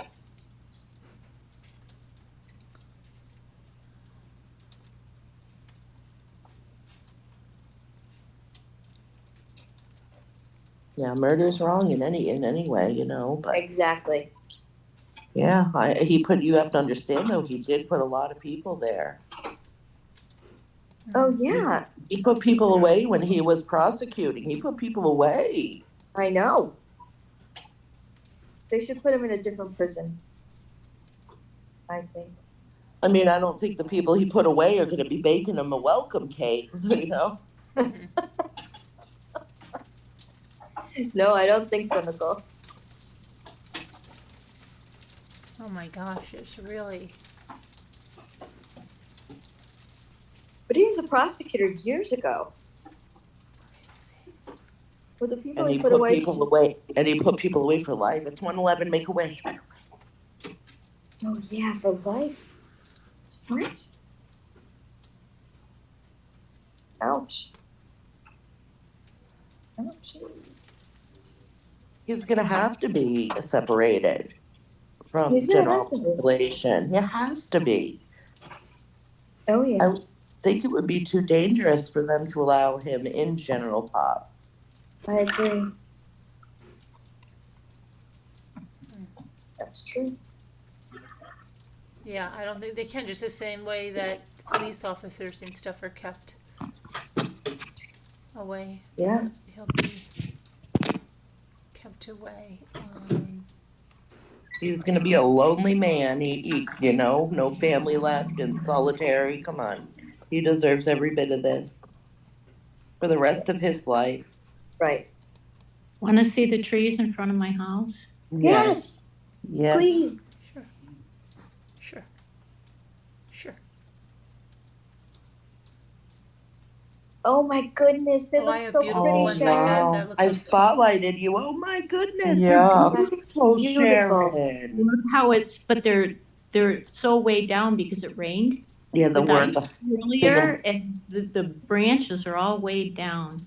You know what See how that makes pretty me that worry? is? That makes me worry about the power with the wires. That's what worries me because if the Ours trees is are way underground. down, Oh, But good. next to us, it's above ground, so it's kind of stupid. Let's see how Everything pretty that that feeds is. to our neighborhood is above ground, so it's kind of a we're See, Wait, that's a is- winter wonderland. That's Oh, you know ridiculous. They what? need to put You it know what? under. What? if That's you a look winter here, wonderland. right in this area, you can see footprints. Critters. Aw, Oh, little There. deer. no, Walk through there. Mhm. Yeah, that's a winter wonderland. yeah. They Yeah. call Michigan a winter water wonderland. Walking in a winter water wonderland. Yeah. Mhm. Anyway, that's our house. It's So gorgeous. it's not done snowing, but He'll say, "Are you sorry?" Oh, so funny. He'll say, "No." no." I'm looking at sneakers and I'm like, these are gorgeous. I'm getting these, and they're like $395. Like, nope, maybe not. maybe not. Not this time. Yeah, boy, are they drooping those trees. But that's why I took the picture. Wow. They're beautiful, Sharon. They do look pretty. Beautiful. I love it when the snow sticks to the trees, but I don't want it to bring the trees down. That's the thing. See, this is what I love about snow. Stuff like that. Yeah, Yeah, but you get to see all of our snow, so that's even better. You don't have to be in the cold, and you can still see it. No, I love watching it fall. I don't get that. I don't Oh, get well, the pleasure of it's watching it falling. fall. it's still falling. I mean, I'm sure that somebody can stick a When camera. I go downstairs, I'll take you guys Pleasure. outside. You will? Oh, you can go outside. Yeah, I'll go all the way out. I'm going all the way out with my coat and everything. When I go with the down. dog. Bring the I dog love down. watching the snow fall at night. It's No, so I might go in the peaceful. front and see what it looks like on the street. It's so peaceful and serene watching the snow There's fall one at night. track in our street. It's only one car has gone up the street. And I don't know how long. I mean, maybe there were others underneath it, but I can see right now, it looks like one track only. You ever see the movie A Christmas Story when the mother and father are sitting there watching the snow fall? They're sitting Yeah. next to the Christmas tree looking out the window. I love that scene. That's my favorite scene. Yeah. That was What my happens night. next Is on my that scene? Is that when he gets the delivery? No, it's after. It's like the day after. It's the night after Christmas, or it's Christmas night. It's the very last scene of the movie. Yeah. Oh, really? And the mother says, "Oh, look, it's starting to snow," and the mother and father sitting there looking out the window. When the dogs got at the Yeah. turkey and they had to get the Yeah, duck. yeah. My gosh. That was my dad's favorite movie. But I The thought book- it ends when they go to the Chinese restaurant and they have the duck, No, that's not the end. No. and he chops the head off. Yeah, and everybody, mom screams. She goes, I've never seen that movie ever. what? They played it Oh, on you like love it. They TBS. play it on a Oh, they play continuous throughout the whole movie. loop. They played on TBS on Christmas, like for the whole week. Oh my gosh, straight, my know, it 24 never hours a interested me. day. You'll shoot Really? your eye out with that, kid. No, he said, You you need should to watch go it to out. shoot your eye out, kid. I watched Oh, Miracle on that's the 34th kid Street that all day. wanted the. And Yeah, I when the like kid that gets one his better. his tongue on the pole, stuck on Oh the my pole. god! And they go into the school, and he's out there And flailing they're telling the his arm. teacher, and she's like, "Oh my gosh!" I want Okay, to No, I watch watched commercials. Miracle on 34th Street all day. Oh, we should watch some of these movies Don't around forget to drink Christmas. your Well, Ovaltine. see, when it snows, I get in Yeah. the mood to do that kind of thing. Then We I'll say, didn't "Oh, do. We okay." should do a Christmas Mommy Rambling's Christmas movie marathon. Yes! Smart. Wouldn't that be fun? And members Yes. can do that. It's We okay. should, That why sounds didn't we awesome. think of that this past year? I don't I know. know. We should I have done don't that. either. What the heck? It just went by so quick. It's like we didn't have time to think about it. I should have done that instead of have to leave it over. No, it's okay. You know what? Every memory You you didn't have have is him over for important. Christmas, wasn't it? New Year's. Yeah, New Oh, Year's. yeah. That was New Year's. So what was your excuse on Christmas? Nothing. No, I'm joking. I was with you guys on Christmas. I know, I'm joking. Yeah, Oh, see? Christmas. There was a reason why we. Oh, that's right. The in-laws got snowed in up north, so we had to put Christmas off until January. You had to put- So you had a Christmas when no one else had a Christmas. So That's you right. had it was No, awesome. there were a bunch like, of people that had Christmas No, the I same had time. Christmas, as didn't me. I? I did. wait a minute, I you had Christmas. Carolyn, yes, you had Christmas on Christmas No, Day. around here, I know people that didn't have Oh, Christmas I had because people Christmas. couldn't get together for Christmas. There was someone else that couldn't either. I think LMN, maybe? I Maybe. remember someone else that said they couldn't. They had Mine to was at New cancel. Year's. There you Yeah. go. That's right. Makes sense. Yeah. Christmas. Before you know it, it'll be Christmas again. Yep, I'm one of those people. No. Don't start. I just said that today, Nicole. And it's time to start shopping again. Time to start. No. We should shop throughout the year, right? Well, you know what happens? The same thing. If that you happens shop to my throughout the friend. year, it She makes goes a out and holiday buys full stuff of all year cheer. round. Oh my Yeah. gosh. But then you end up giving it. You give it to them way ahead of time. It's Yeah. like, oh, I couldn't wait longer here. It's so hard. So then before you know it, you bought them like 3 rounds of Christmas gifts, and it's in Mhm. July. But remember, if you always shop throughout the year, you will celebrate extra Christmas cheer. Well, all right. I can embrace that sentiment. Sure. Yeah, done with all year Christmas. long. Oh, I try to celebrate I Christmas. love the shop. I'm done. Yeah, but you like to shop, Al. Yeah, The but Christmas spirit is shopping. now I don't have anyone.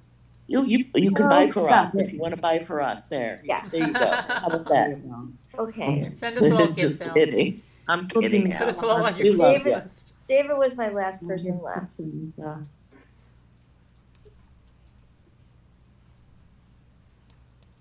Well, Christmas, there's all kinds of new memories that can be made. Oh, I Every know. year, there's a new opportunity for new Oh. memories. And let's do that Christmas marathon. I think that would be awesome. Yeah, me too. Okay. Yay. We'll still all I'm go on on your board. Christmas list.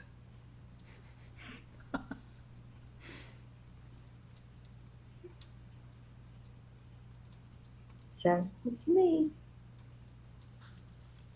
Sounds like a plan.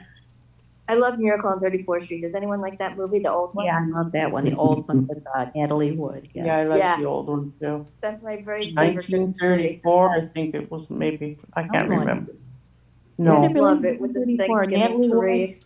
I don't know. That's the best Santa Claus I don't ever. remember the year. That guy's the best Santa Claus ever. He's the only Santa Claus. What are you talking about? The best one ever. There's only one. Isn't that Victor French? From Family Affair? No. It's What? Fred Gwen? No. It's What's his name? Santa. It's not Victor French from Family Affair that plays in that? No. Oh, What's I his don't name? know. It was I'll look Natalie Wood. I Let's thought see, it let's see, was. let's see. Are you sure? It wasn't Victor French. He's Yeah. like in the 60s more. That movie was made in the 30s. Oh. And that man was already old. Yeah. I don't know who played Santa, but You don't have to bite my head off, Bucky, yet. Edmund Gwen. Edmund Gwen. Joking. His name was Edmund Bucky, Gwen. Ann's like, is she serious? Edmund Gwen. I thought Edmund it- Gwen. Yeah. No, Chucky knows we're kidding. Stop being Wait. mean to Bucky. She knows we're kidding. She's been here long enough.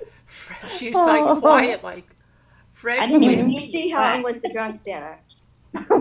She was like, calm down, Bucky, and don't get out of control or something silly. No, I said, you don't have to bite my head off, Bucky, yet. oh, because I said And then you were just quiet, like I said. She's probably thinking, like, is Carolyn serious? no, I muted because I had to go into a sneezing fit. Oh. Hmm. And because of my neck, every time I sneeze, I scream. Oh, you have to hold on. Yeah. I do that sometimes too, not even because of my neck, just because I can't stand sneezing. If you have to sneeze more than a few times, like, come on. Yeah. I never sneeze. Well, when I do sneeze, it's never once. I sneeze and get the hiccups every single day. Ugh. I can't take I the get the hiccups. hiccups every day too. I hate it. I get the hiccups a lot, and I don't know why. What is with that? Why do we get the No. I hiccups? told you what If to I do get about them the in the hiccups. early day, I have them all the way on and off all day. Shake, shake. So if I'm going to get them, I prefer to get them at night so that they I don't hate continue. that. I hate it.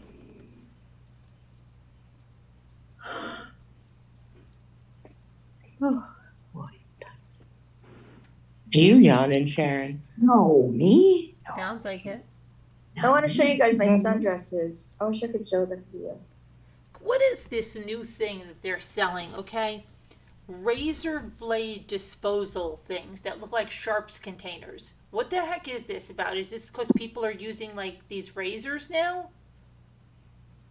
I never saw this in my what? life. I like guess so the garbage straight man doesn't get Yeah, cut. but what's going on? Like, are people going back to using these old type of razor blades? I don't. No. You mean a safety razor that you? Look, I am unscrew and seeing put the these blade in? all over now, okay? Being like for sale. Hold on. I use an Well, electric if razor. you do use one, make sure This that you tighten it all the way. razor or else blade you do disposal run into the case. whole- I don't grow hair anymore, so I haven't shaved since So I'm in my those are 20s. like the So really lucky. old-fashioned type of razor. I barely bothered once Well, every. What is with I- that? I Does think that I anybody grow know hair why still. these are like being offered all over the place? I don't know. No. I wish I didn't grow hair anymore. I don't grow it on my head. Ugh. Hi, High Speed Drifter. Mr. French was Sebastian Cavett. Who did I Yeah. say he was? Who did? Yeah. What name did I give him? What name did I give him? I don't remember. Oh my It god. says I don't feel something bad. French. You said French. Did I say Victor French? Victor Yeah. French. You kept saying Victor said French. French. Yeah. I have no idea who this person is, don't but I think remember you said kept Victor saying that French. name. Did I really say Victor French? Yes, you I did. said Yeah, Scares it was me that I weird. remember Mr. some Mr. things like French. that and I can't remember other things. You Damn. did, I swear. Mine's really going. I don't even know who Victor French is. He was Yeah, but Barb, I think people are using them again on for some Family reason. Affair, Buffy. A and lot of Buffy. men You use don't safety remember them. razors. Yeah, I think they're going back to those. Probably Really? the millennial. Probably the oldest son millennials, uses because one. millennials do stuff like that. Really? They just Yep, do my oldest stuff. son uses that. Yeah, What do you mean I'm safety telling you, I'm razor? seeing those razor things all over now. Huh. But men didn't Well- have those back in the day. I wonder Right? why. What did they do with their I don't know. razors back in the day? They just threw them in the garbage, right? Yeah, exactly. Well, they had them in a little thing in their medicine cabinet that No, went the behind the little thing wall. that slid out, and then the other side you could slide it in, I think. Really? Yeah, you put One the side was used blue, one one in the side was container, red. yeah. Oh, Yeah. I They don't remember. fucked. I don't Because remember I that have at a all. container of them, you know what I use them for? Cleaning if somebody burns something on my glass top Your stove or windows you if you go. paint on windows Yeah. too. Yeah. Yeah. People find those in old houses a lot, like little I compartments thought Victor behind French, the medicine but I said the cabinet. name Victor French, huh? Okay. Yes. Yeah, all right. Men are using So- straight razors too, really? Yeah, Nick Yeah. uses those. He has one of those razors, those safety That's razors. kind of scary. Why? Well, yeah, I wouldn't Don't use bring it it to the personally. airport. Don't bring your safety razors to the airport. I wouldn't use a straight razor at all. Not in a million years. I did. I would hurt myself. Razors were I disposed was into doing a it and I slot wasn't in the paying medicine attention. cabinet. That is crazy. Yeah, I told you that. They used to put them in a slot, and people would find them in old houses when they were redoing their house behind right. the wall. There was a That's slot what in the medicine. yeah. You mean somebody would just make a hole in them and it would go Yeah. into the No, wall? it came that No. way. It came that Oh way. my It came with a goodness. slot in the medicine cabinet. It was a Now that slot they- that, And so it Might went be like looking into into your that. sheetrock in the wall?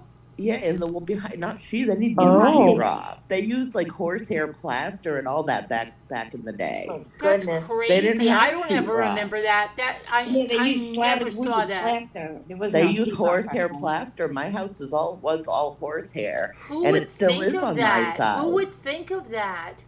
That's what they did back in the day. And when people Well, renovate now their when you buy the houses, packs of razors, there's a space in the back of the pack to slide the used one in when you take a new one out. Really? yes, And and they that's how put it them in used their- to I be. never knew this But I was like, do but now they're remember- selling these containers all over the place for your razor blades. they're putting wow. them. You can put. People used to put them in where it went behind the wall in a little thing. And when people renovated houses, they would see these things. Like, oh my Wow. god, Yeah. yeah.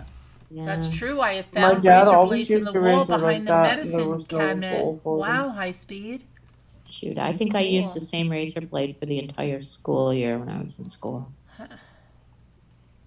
Pretty sure. I don't remember ever buying a razor blade, so I must have. Is it, I don't know. my dad probably cursed one morning when he discovered his razor was missing.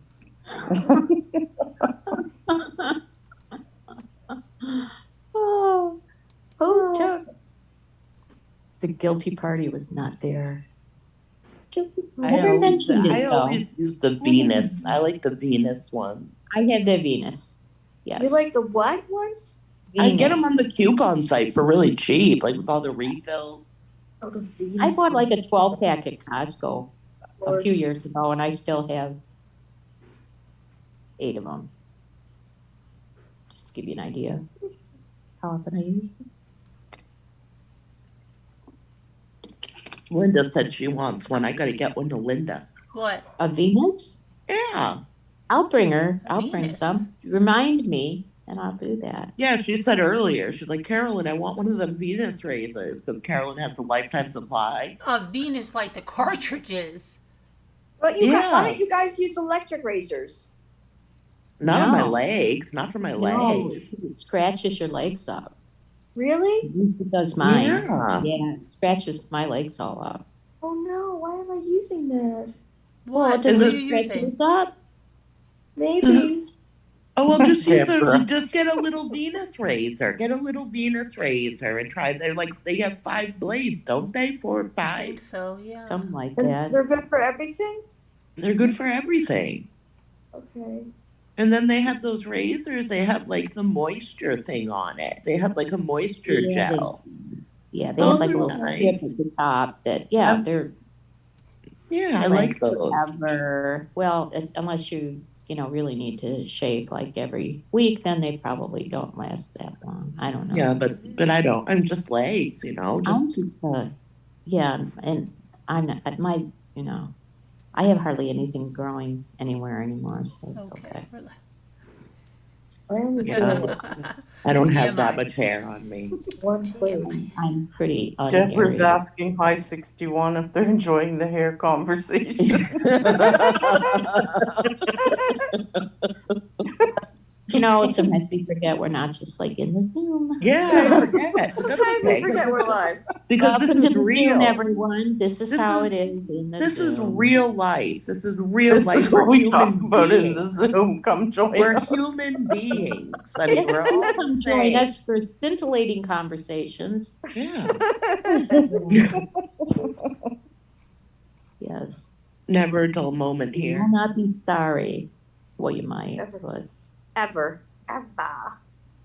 That's what happens. See, I can't see the chat, so I forget that we're even on a Yeah, I live. was looking. Yeah, I know. Me too. I You don't just- see it either. And This is my Yeah. daughter. There's never a dumb moment. Yeah. Just Yeah, as my Never a daughter. dull moment. My I'm daughter. not hooked into the live Here's my either. daughter. Too funny. Just pretend we're not live. I'm having coffee Yeah. with my Oh no, daughter. that could be a I'm bad drinking- idea. I'm drinking coffee right now. I'm not even kidding. A huge cup. I'm drinking Well, we're coffee. trying Did you? I had an iced coffee a couple hours ago. So it sounded like Margot just said, BITCH, I just had a nice coffee of that. I'm like, wow. Okay. No. No, we're not Did going you that hear crazy, me? Carolyn.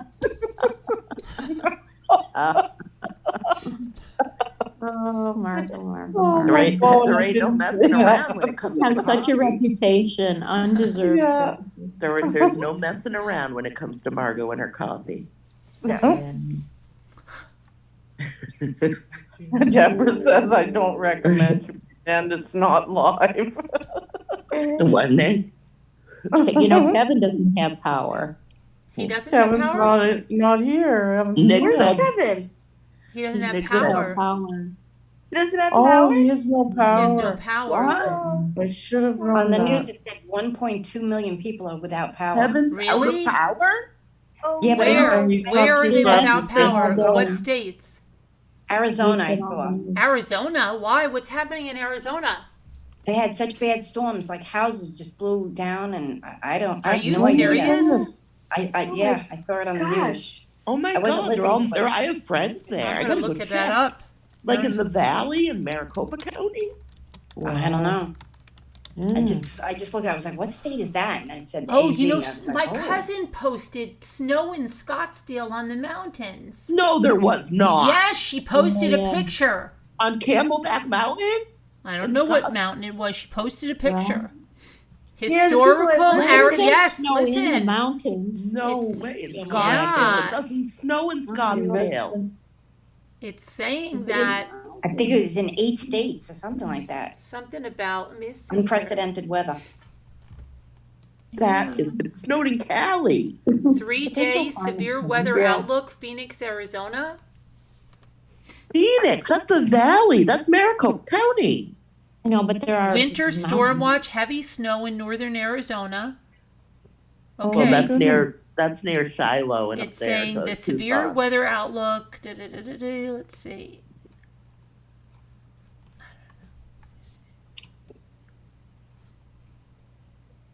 A major storm. 4 days ago, they said a major storm was headed to Arizona. Another major storm is hitting. Oh, Yeah, the people I live with didn't go back. They Oh. said rain and Oh. snow has been falling across western and northern Arizona throughout the day. The key timing for rain and thunderstorms in Phoenix metro area will be during the afternoon and evening commute. I don't know what day this is for though. Winter storm warnings. So winter she's not got. advisories. She didn't go back. I think 8 No, they people didn't. died from it. They didn't go back. That's Valley probably rain good. They showers should will stay likely here. begin by mid-afternoon on Wednesday. Thunderstorms, we're expecting about 1/4 of an inch to 1/2 an inch of rain in valley cities. Showers could linger Wednesday night into early Thursday morning, and then snow Where's showers Friday will night? linger right until Thursday afternoon. Oh boy. Okay, and then what? So they lost power from all this stuff. Let's see, power outages throughout the United States. there's a bunch here. They told us to expect power outages. Here, I'm gonna check too. Make sure you have everything like. Over Charged one and and a keep half a flashlight in your million pocket. electric customers are without power across the United States, mostly due to severe weather. With Yeah. okay, here we go.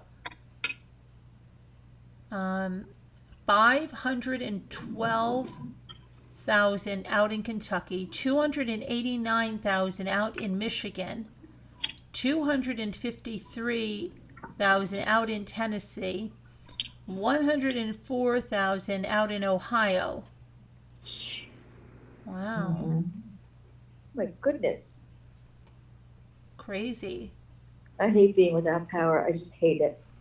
Yeah, well, we're not confused, but at least you won't freeze to death. I have one of Yeah. those charger things for my iPad and for my phone. Power is flickering here on the south side of Virginia.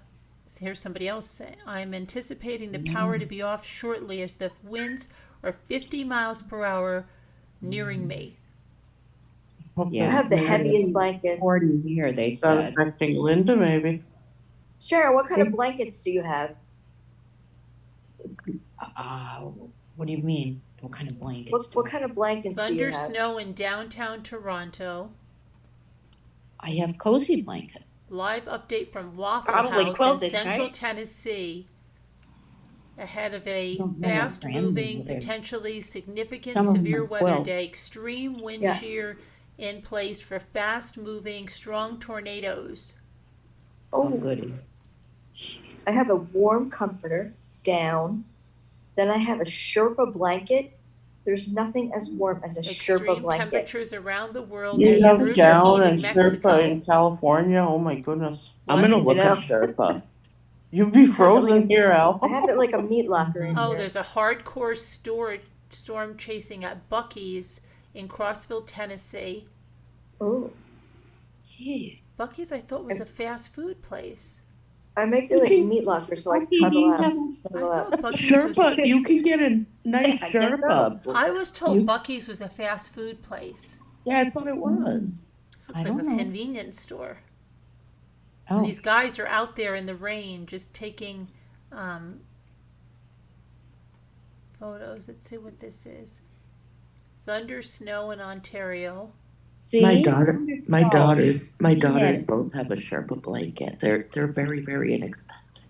Oh, And yeah. they're they're so warm. comfy. And they're Cozy very and comfy. warm. So yeah, I Yeah, told that's you about that like Ugg one Sherpa. Jimmy took from his friend, right? They're He was buying them awesome. for They're all like of us. $20. You can get them at Walmart. Soda They're very Springs, cozy. California It's driveway a Sherpa update. blanket. Wow, what is I this? oh, they're just like they're like Ontario's having pinky, thunder like snow. lambs. They look like lambs wool on one Yes. side. Yeah, Ah. They're minky on the other. they're Yeah. so Yeah. soft. I have So I them. have my I didn't know it window was Sherpa. open, my fan on, so that I can be nice and cold, and then I bundle up with blankets. Oh, okay. I have a maroon one, a brown one, and a light blue with snowflakes. I'm the same way. I sleep the same way, but I not have in a this cold. whole mess of blankets here. I got lots of them. But a lot of times I I have sleep on tons of top of them. the blanket because I it's have a too lot of hot. minky, so Sometimes I'll take a foot out, but not too long because I get nervous. Me too. something will bite it. I That's gotta the sleep truth. both my feet out. I can't be under the blanket. I can't. I have to have my feet. I I have to have feel the window weird if open my a little feet bit. are out. Like my feet are out, something's gonna go. I don't know why. It's ridiculous. I'm 42. I'm 42. It makes no sense, but it has to be only a short period of time to cool down, and then I'll cover back up. I hear you. As soon as I lay in bed, I immediately stick my feet out. Me too. When I would make the bed, when I do make the bed, I tuck my side in and I leave mine untucked.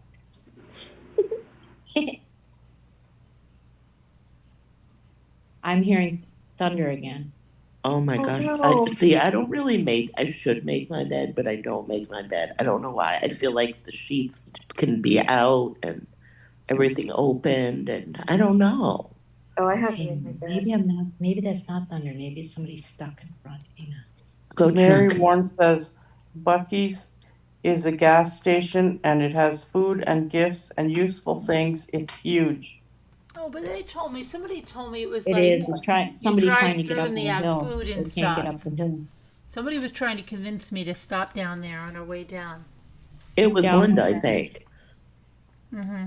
I think it was It Linda, I was. think. Bucky's? Never heard of it. Yeah, no, somebody can't get up the hill. Oh no. Mhm. Uh-oh.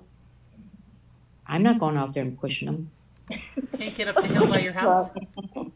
I wonder if Linda lost her power. Of course you're not. Linda? Was she having high wind too? Oh, man. I'm not sure if one part of Well, Virginia. now I'm worried is about- reading. Go check if it's. I'm gonna go check Linda's What weather are you worried right about now. now? Where's have to Linda? make Linda was just I here, don't wasn't know. I don't know. Now I'm worried. she? She was just here. I have to check it. Linda's fine. I want to go peek out the window, but I don't want them to see me peeking out the window. I'm worried about Kevin. Where is it? Where I'm is? worried about Kevin. Yeah, I am He too. has no electricity. Yeah, I know. No power. 5, 6, 7, 8. Twirl. Okay, so Virginia, there's a coastal flood statement in Virginia. It's saying up to 1.5 foot of inundation above ground level in low-lying areas near shorelines and tidal waterways. So it's going to remain into effect until 3 a.m. Saturday. But they're not saying anything about wind. Well, they have red tide in the That's- Gulf. All the water is Oh red. no, really? That's so bad. Why? Oh, no, why? Red Red tide? You can't does go that in the mean? water, you could die. No, you can't go in. It's full of algae. Oh algae no. bloom. Red tide in the Gulf, where in Florida?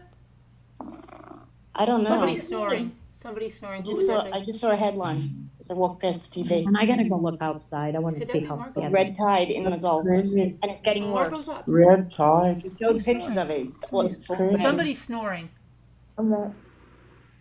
Not I.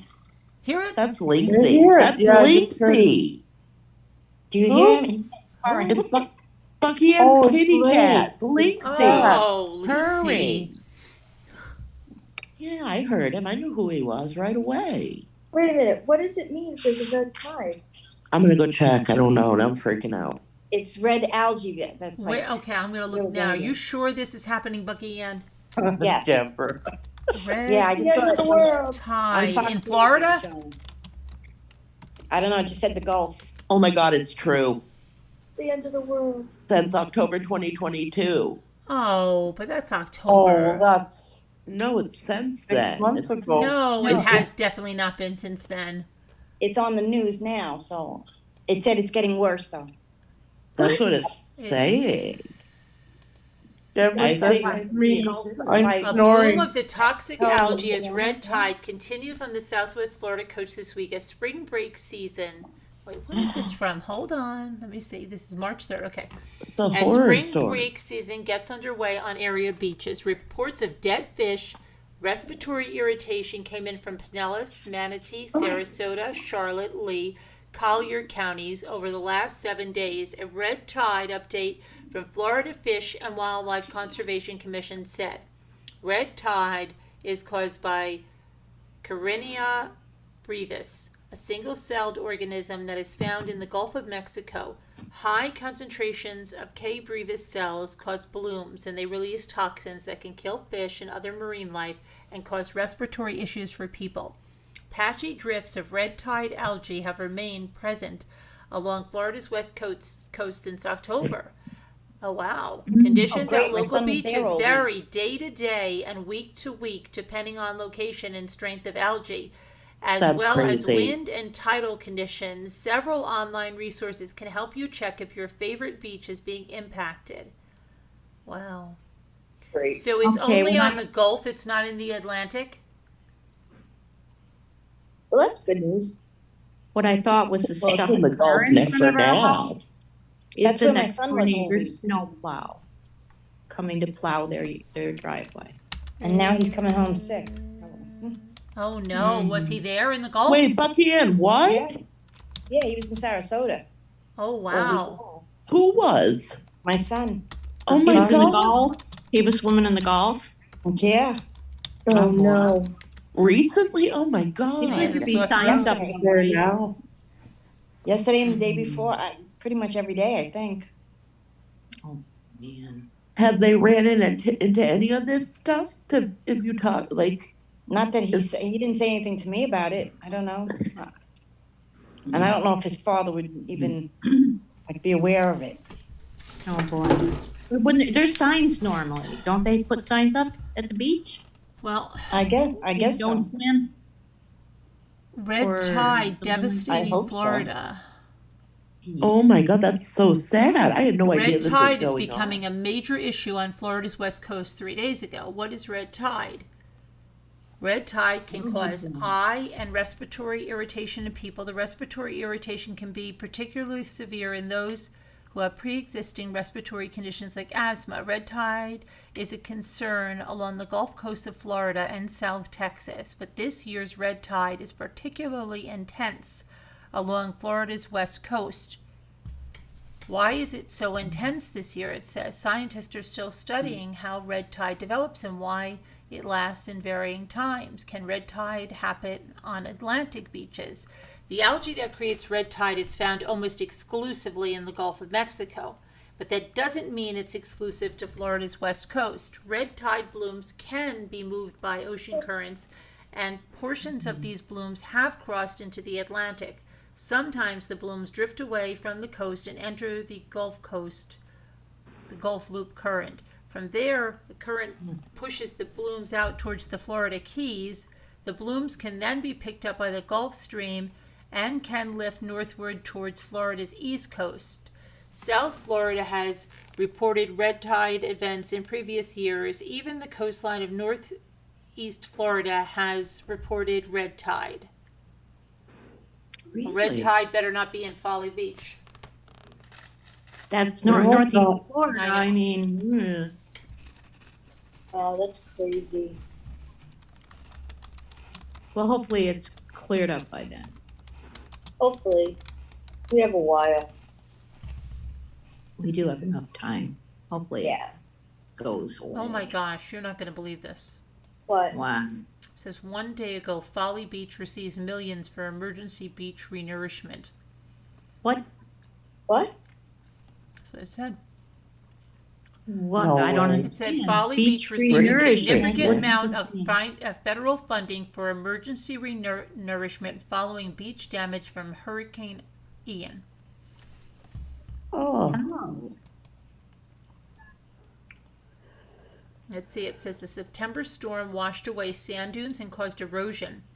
The $27 million of funding will work to get the beach back to normal with sand replacement. This is not a full renourishment, but it does allow us to get a little more of our beach back in place for the protection of the infrastructure. Which beach is this? Folly. Where we're going. Folly, where we're Why didn't going. they tell us that? I don't know.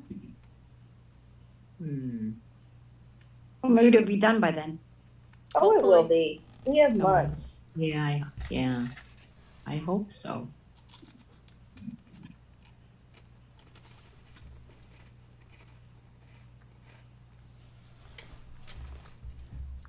We have months. What is beach renourishing anyway? What, do they dump more sand on the beach? What is That's that? it. Sounds Yeah, like I guess idea. that cost 27 million, I guess. Well, wonder where they $27 get- million worth of sand. Okay, they're here's building the good $1 news. million Here's the good worth of news. Bathrooms in New York City. You know it's going into someone's pocket. Here's the 5 good news. bathrooms. Is there a red tide in South Carolina? The short answer, no. At least as Okay. it concerns salt water. Did you say pocket sand again? Did I say you what? say effort sand? Pocket sand. Pocket Because it goes No. in their pockets, you know? It's that kind of sand. No, I said public bathrooms. Oh, public In bathroom. New York City, that Oh, it's make going in their public like pocket. So outside we're not bathrooms. have to worry about red tide. They're gonna build 5 of them. Awesome. That's You good. don't have to worry about red tide. We just have to worry about whether there's sand on the beach. Right. Yeah, have it all, And Sharon. it's not from somebody The The way taking, you say it. it's not from someone Yeah. taking all the shells So either. deadpan. Serious.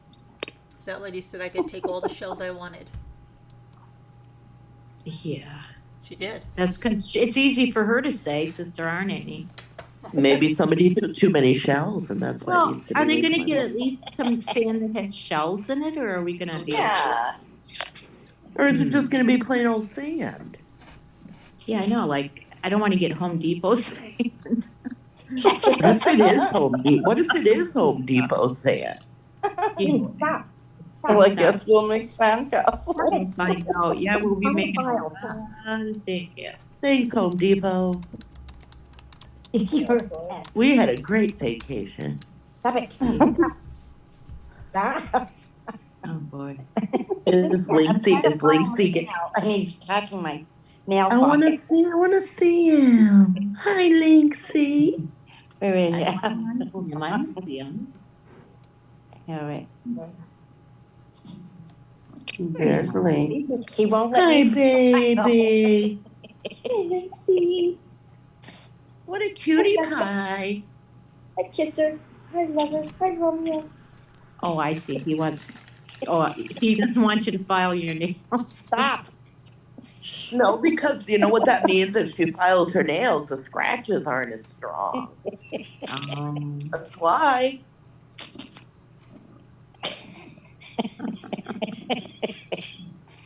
Yeah, I follow your nails. Let me follow your nails. There you are. That cat, I swear that cat's your soulmate. Really is your soulmate. Yeah. He lets me do it, yeah. How'd the cake She come out, filed Sassy? nails. How'd this cake come out? Cake? Sassy was making an ice cream cake. Ooh. Let me get an orange. I'm just so mad. I'm gonna take you guys outside. See those Yeah, cakes that please. Jane made last night? I gotta get my jacket. Karen, Yeah? those It's cakes cold were out. amazing. What? I've never seen all that. What do you Oh, I got? can't wait. Can we Remember spotlight Jane you? showed us the pictures of the cakes she made out of clay? Oh no, she made a real ice cream cake. No, I'm talking about Jane last night. Oh yeah, yeah. She made those cakes out of clay and they look like real cakes. I know, I told you. I've never seen a cake look like. I was like, oh my, like a Oh, real I cake gotta doesn't go. look I that gotta go good. watch it. I gotta go watch it after. Can we spotlight you, Nicole? Yeah, hold on. Let me get ready. Oh, Sassy says her Show us cake this. turned out great. Oh, it did? So, Yeah. can you send a picture? Walking in a winter So I wonderland. can judge it, so we can all judge it?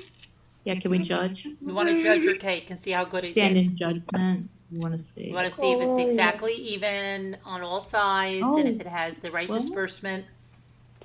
Not too bad, Nicole. I can't see Wow. Nicole. Oh, you see me? No, you're not It's too- spotlighted. it's- Hold on. You're not spotlighted. Hold on a I'll minute. stop. Oh, I got it. I got it. I got it. Look at that. There's Oh, my cars all covered. Mhm. Yeah. that's so pretty. You're not spotlighted. Hold on. So pretty. You're not spotlighted. Oh, Yeah, she's spotlighted. You spotlighted. Mm-mm.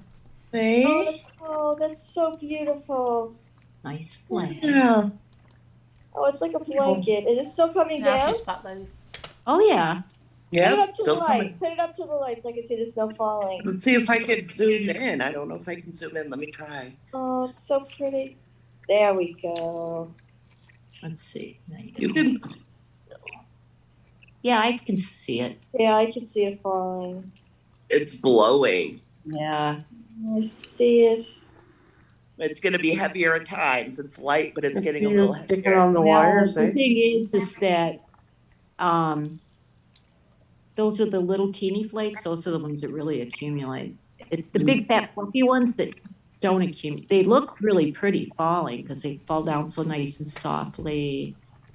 But that's not the stuff that accumulates. Those mean it's going to accumulate. I love those. Back there, how dark and scary. It doesn't look scary. All right, I'm It going in the doesn't house. look dark either. It looks Nicole, like thank you so much for doing that. No, it's cold. Awesome. It's a lot warmer in the house. That's for Thank sure. you. I'm gonna come over thank here and you. say, hey, I see you guys are awake. Would you like your driveway plowed? Why, yes, we would. But Who? no, not. The guy that did next door, the plow was over there. But That's what I thought. In your house. I thought someone was stuck, remember, in front of my house? No, that was the plow pushing snow out of their driveway. you have it all wrapped up in the garage in a mound of snow? What, What did wait, you- what? What? Wait, what? Hmm? Are you kidding me, Sassy? What did she say? Her freezer's too small and stuffed full.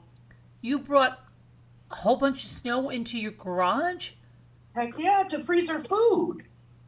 Wait, no, Heck how yeah. cold is it there? Hey, we could put food Wait, outside. when how it's did you open. make the Oh. cake like that? You had to freeze it in layers. You brought it in your garage? I am so lost, Sassy. Nicole, thanks for doing that. Oh, you're Would Would you welcome. call in, please, and tell me about that? That is. Can I show you something? Oh, absolutely. What year do you think this is from? I found this and I don't know anything about it. It's made in Japan. Oh, I have one of those. You do? No. What is that? A poodle. It's a Yeah. poodle, yeah. Hold on a minute. Hold on a minute. It's a red rare poodle. Hold on. Here we are. Do you Yeah, really the know what bucket. this is? And look, when we were talking about collies, She look, I wants have a little collie. Aw. Oh, now see, Yeah. that's what ours look like. But This he is has a the boo-boo. Look, he has a Dear. tiny boo-boo. Aw. Yeah, but that can be fixed. You know what? You can fix that. But he's still my friend. Yeah. Just put a little What's brown his paint name? over it. Is his name Lassie? His You name know is Lassie in the movies Yeah. was a boy, not a Yeah. girl. Yeah. And then there's this little guy. And I think he's so cute. I just never Girl, what's wrong, girl? It was like a boy. looked him up. Pepe Le Pew. Yeah, it's cool. And then I got these tigers. I don't even think I tried to sell them one time, but look how cool. Oh yeah. Aw. Oh, are they on the same? Are they separate? No, They're they're on the cool. same Oh, thing. the same plinth. Okay. You'll have to try them again, Nicole. Yeah, I'll do it for cheap, just to clean off. I'm cleaning You're off not my going knee. nowhere Can I tomorrow, show I you don't my think. Look what my daughter made this. Isn't that cute? Oh, Aw, she made that? Yeah, wow. she made it. Oh, And She wow. made it? She made it and painted it. Yeah, Wow. like a year ago or 2 years ago. Oh my gosh. Oh, that's Yeah, adorable. yeah. I gotta clean Iris? up. You should date it really carefully and like really fine marker Okay, underneath. so you look, can now watch. These keep are tracks redware. so I you have a won't remember. donkey. She's such a good artist. Oh, there, look what Carolyn I have has. a donkey. Nicole. You Oh, have one too. This What is the red. heck, This is Carolyn? redware. This is called redware. Do Hold you on. have the dog? Yes. Do you hang, have the hang dog? on. Hang on. I have an alligator. Oh my God, Carolyn! I'll send you the dog if you don't have this exact See, it one. says Japan, Yeah. and I have the dog, but I have this poodle. Oh, yours is Oh, that's a different. different poodle. Yours is taller, he's a long Oh neck. my gosh. But he's I'll he's say- made, I'll- he's I'm made gonna- of the same thing, and I think I have that other poodle that you have somewhere. I don't know. I look like. See, look, Holy cow. they're Well, redware. look at. I'll send you him. I'm gonna send you him. They're red. No, Holy they're redware. cow. Look, You they're like redware. him? He's cute. He is cute. I'll send him to you, Carolyn. He's yours. Very cool. They're redware. You're gonna go home with Carolyn. Okay. All right. No. All right. They're I'm gonna redware. send out a. Maybe I gotta Carolyn send, has the mommy poodle. maybe. I'm gonna Maybe. put him back on the Maybe. shelf before something happens. See. I just thought he was like. I just wanted to show you guys. Isn't that strange? Like I just like he caught my eye. I guess. Yeah. You know. We always show us cool stuff. It was meant to be, like to go home with Carolyn. That's so cool. You have found a home. I'm holding him. All right, I'll put him down. You're going back. You're going back.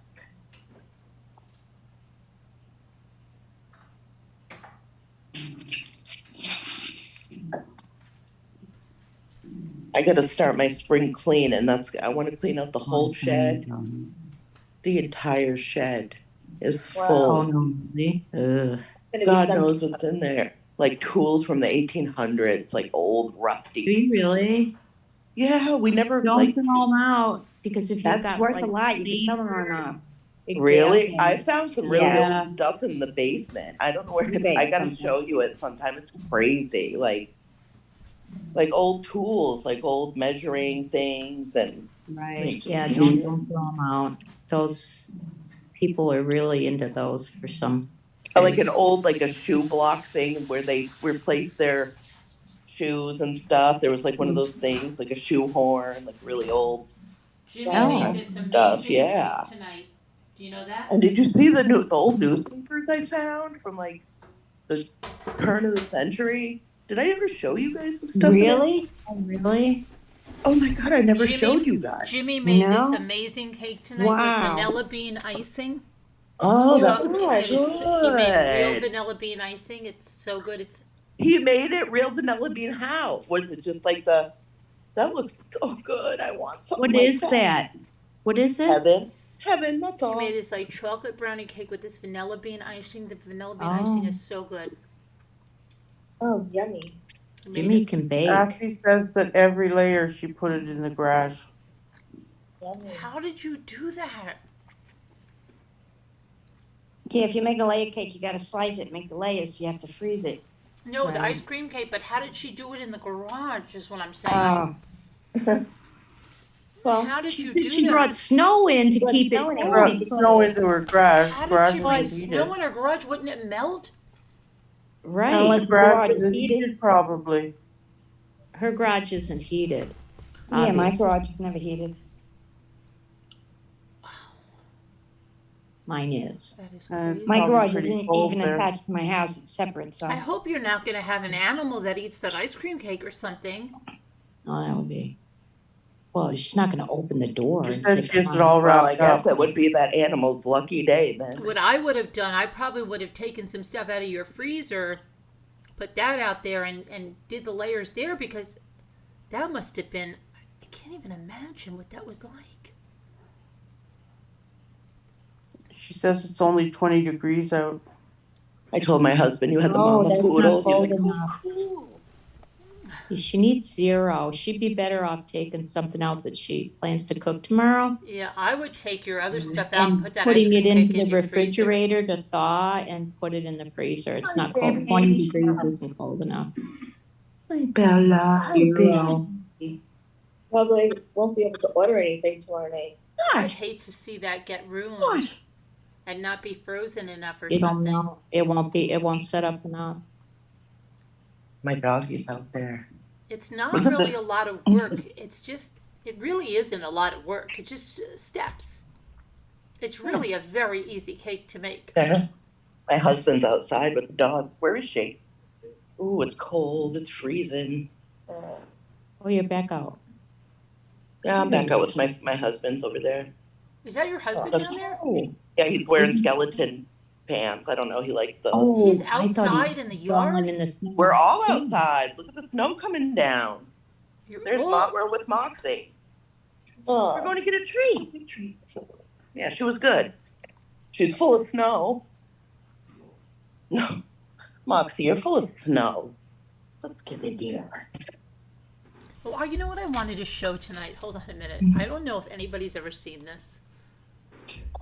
Well, I know probably a lot of people you have not seen this. I probably have not seen I this. haven't seen it in years. And I'm just wondering.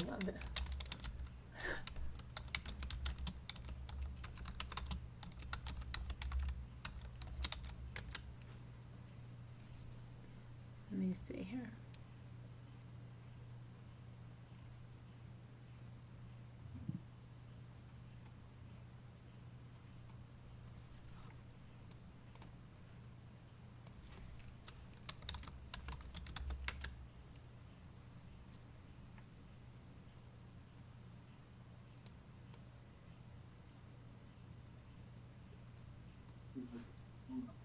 It is still snowing, yeah.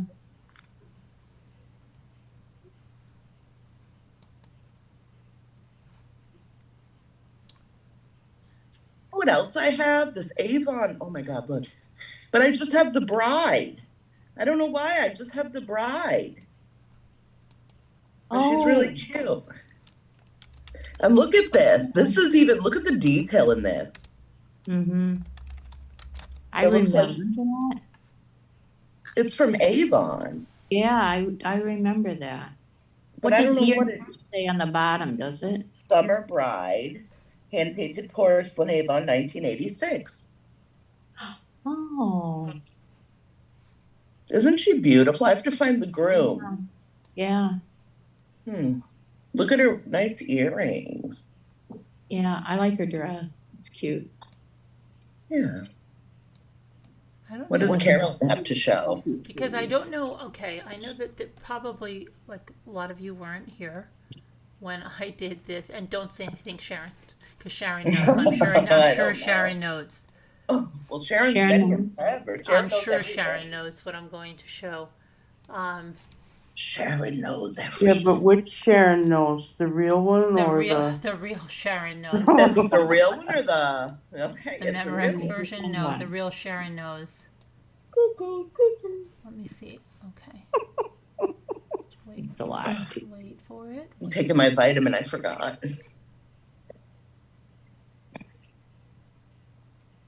Oh my gosh, my computer's gonna drive me crazy tonight. Come on.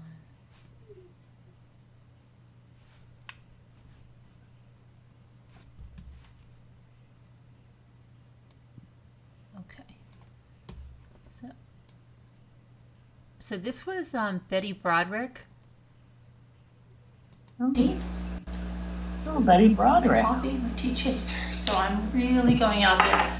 Today, How, without further ado, we are going to talk about Miss Elizabeth I can't see, Siglia so. Broderick. You you're can't safe. see? So Oh, I Betty can Broderick. kind of see. This is what we have on Okay, the I can agenda for hear today it. is Betty Broderick. Oh, I can I'll hear probably it. Yeah, do I a can live see it. chat in the evening just because I have to do that for a reason.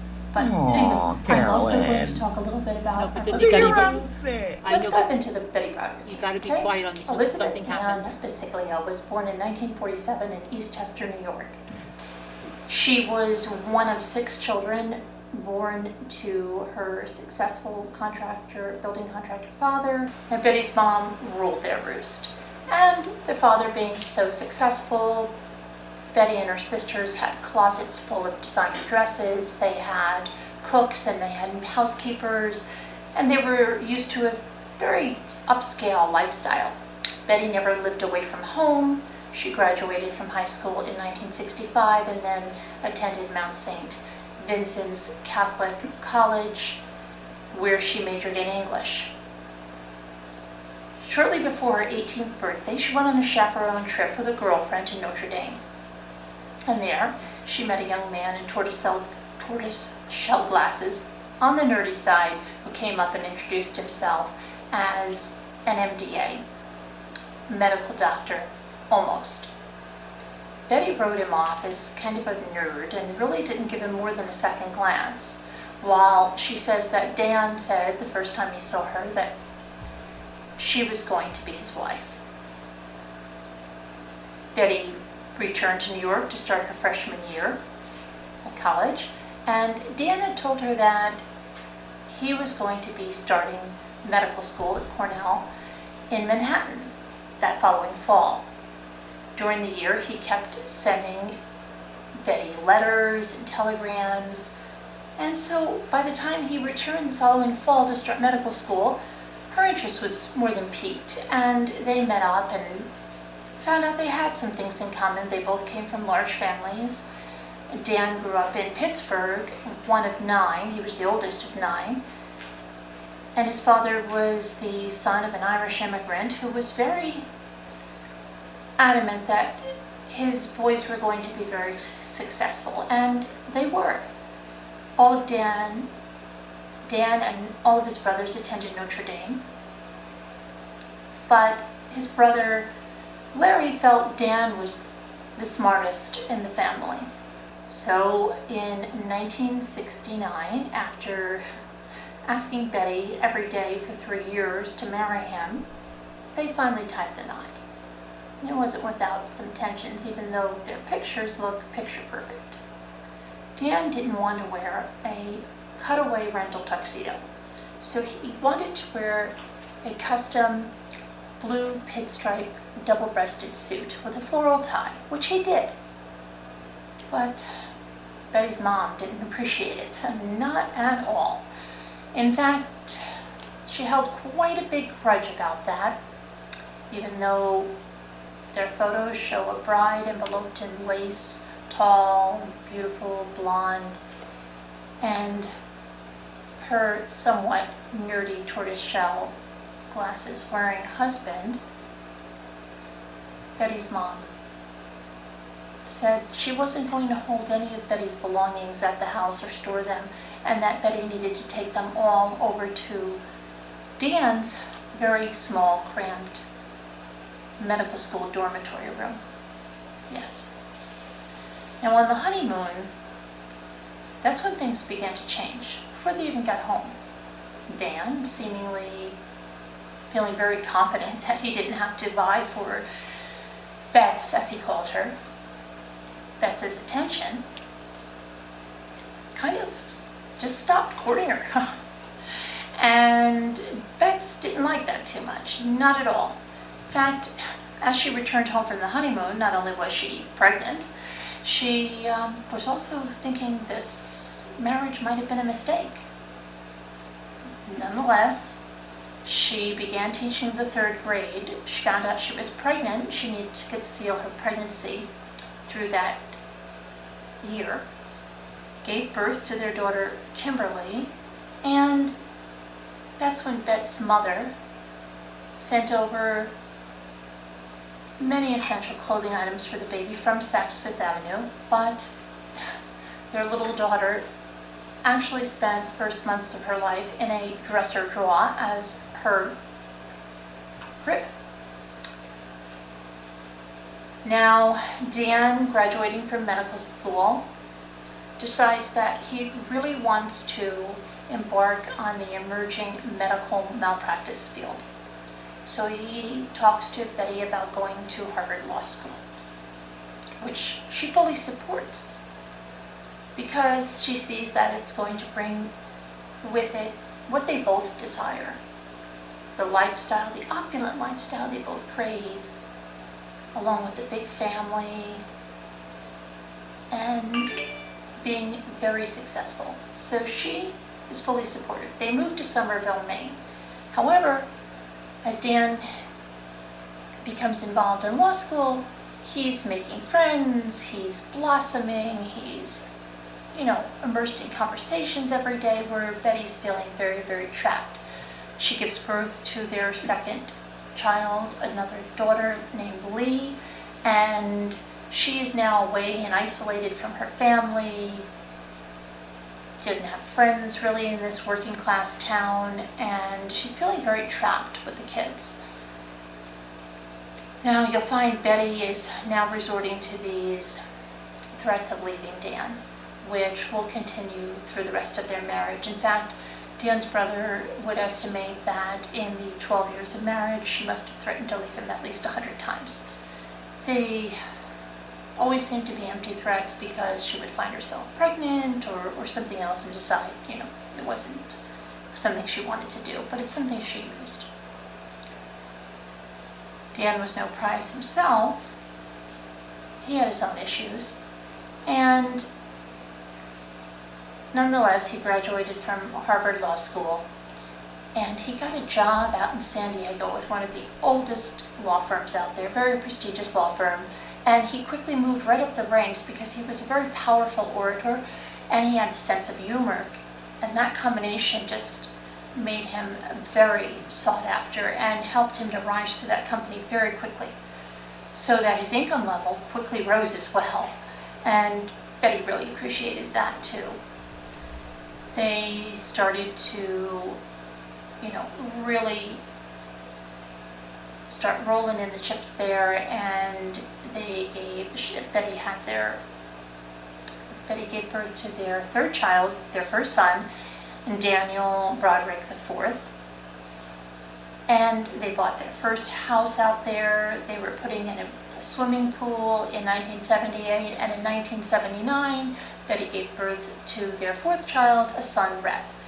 So now they have 2 boys, 2 girls. They're living in a big house with the swimming pool out in California, and they're yucking it up with high society all around. The other attorneys in the firm, their spouses, they're going to the country clubs, and you would seem to think they had everything that they desired, but they weren't happy.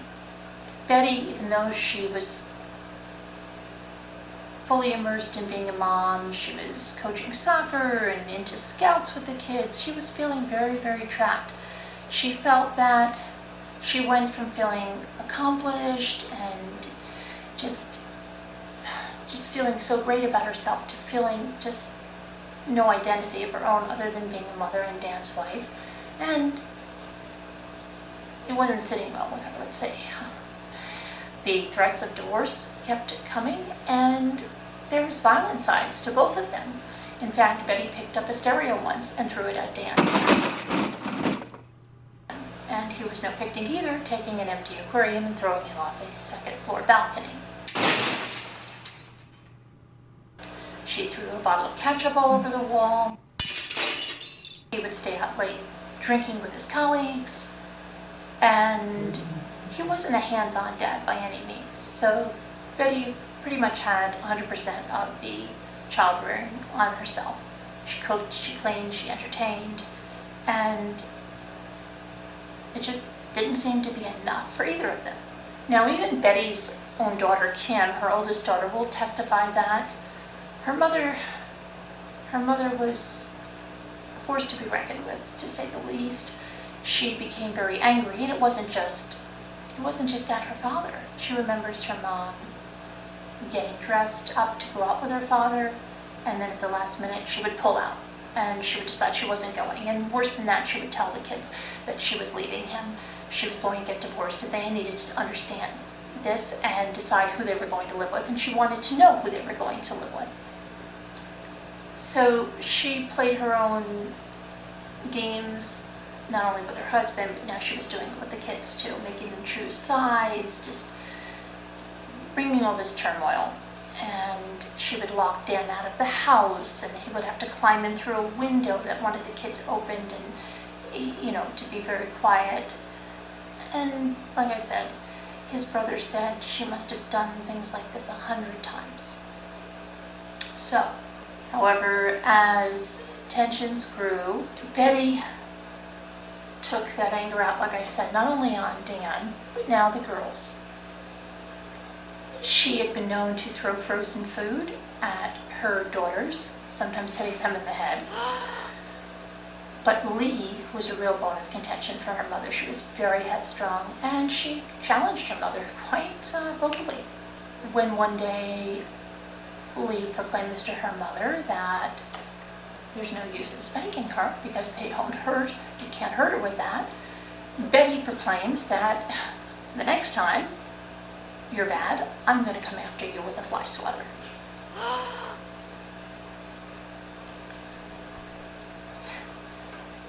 I don't know why the second part doesn't seem funny to me, but I'm just thinking about like a floppy fly swatter. Is that really? I don't know. Maybe I'm wrong. I don't know. I have no idea. Thankfully, I'm imagining, like, you know, like someone like that. I wouldn't picture her just picking a fly swatter. When you hear the things she's done, I would just picture her picking something more intimidating to me, unless I'm missing something here. Fly swatter seems intimidating. It seems intimidating when I tell you what happened, so I don't even know where I'm going. I'm just thinking like this floppy fly swatter. I don't know. Given Betty's rage, I mean, I would picture her threatening the daughter with like, I don't know, like some kind of a breadboard or something, you know, a 2x4. I don't know. I just, it didn't fit with, you know, she's hurling stereos at people and ketchup bottles across the room, and then the fly swatter. But maybe I'm missing something on the fly swatter. Okay, all right. So anyway, she threatens the daughter with fly swatter, and the older daughter Kim testifies that not before too long, Lee, the headstrong one, is acting up one day out in the yard, and Betty goes chasing after her with this fly swatter. No. And apparently starts hitting her with the fly swatter, but the net part, Kim says, I guess the floppy net part, falls off. So instead of Betty abandoning the metal-handled fly swatter, she now sadistically goes after Lee with just the handle, the metal handle, leaving her with welts all over the back of her legs. So that wasn't good. And that really didn't help their relationship. Dan kind of didn't even get involved in any of this drama at home, and like I said, he wasn't a hands-on type of dad. He immersed himself in work. He brought work home. So things are really not running too well in the Broderick home, even though they're trying to go out in the social circles and appear to be a very happy, successful couple living the high life. It really wasn't the truth, not at all. Betty also had, in the span of 10 years, 9 pregnancies, 4 resulting in the 4 children they had. 1 child was delivered and died shortly after birth. Really can't find much about that child. And then she had 2 miscarriages and 2 abortions.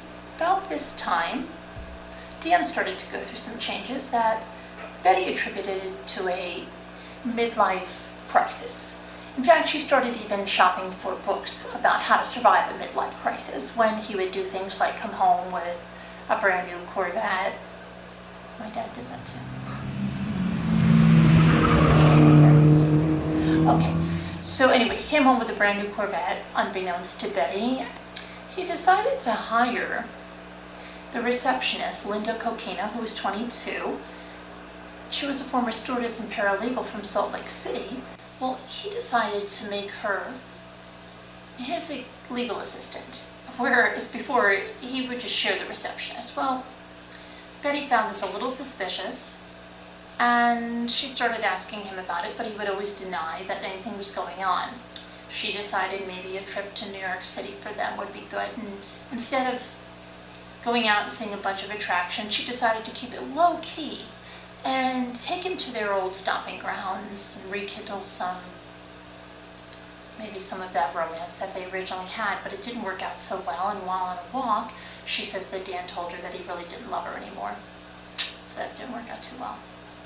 However, Dan, growing up in this Irish Catholic family, couldn't just give up on his marriage, and neither really could Betty, so they continued to stay together, and Dan denied, even though he was growing closer and closer to this Linda Coquino. So on Dan's 39th birthday, Betty decides to surprise him at the office. She goes in and finds remnants of a party in Dan's office, some chocolate cake, champagne glasses, but no Dan. The receptionist says that Dan's been gone for hours with his legal assistant, Linda.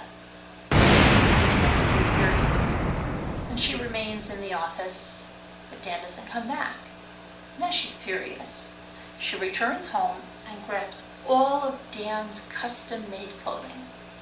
She throws it in a huge heap in the backyard, and she lights it on fire while the children watch. When Dan finally returns home that evening, she meets him at the door. She hands him his checkbook and she says, "You're out of here." Of course, he's denying there's anything going on. Okay, and they continue to live together. Dan notices a crack in the foundation, which Betty will later say was all a farce. Apparently the home needed some extensive renovations, but Betty felt that this was a farce to get her out of the house. He rents a larger than they have rental home, moves Betty and the kids there while their home is under construction. But things are still not going well. Dan is continuing this affair that he denies to Betty, and Betty's thinking that, well, this little thing over there down at the office, she doesn't have the class Betty has, she doesn't have the look, she doesn't have the education, she never even went to college, and she figures Dan will soon tire of her, but that's not the case. Dan instead becomes more and more involved with her. So as things heat up in the rental home, Dan moves back to the home with the cracked foundation. Now Betty's thinking, what can I do? Give him a dose of reality. I know what I'll do. So when Kim comes in and says, "Mom, can I take the car and go drive to a friend's house?" Betty turns around erratically and starts screaming. "No, you can't. Go pack all your things. You're going out. I'm leaving you at your father's."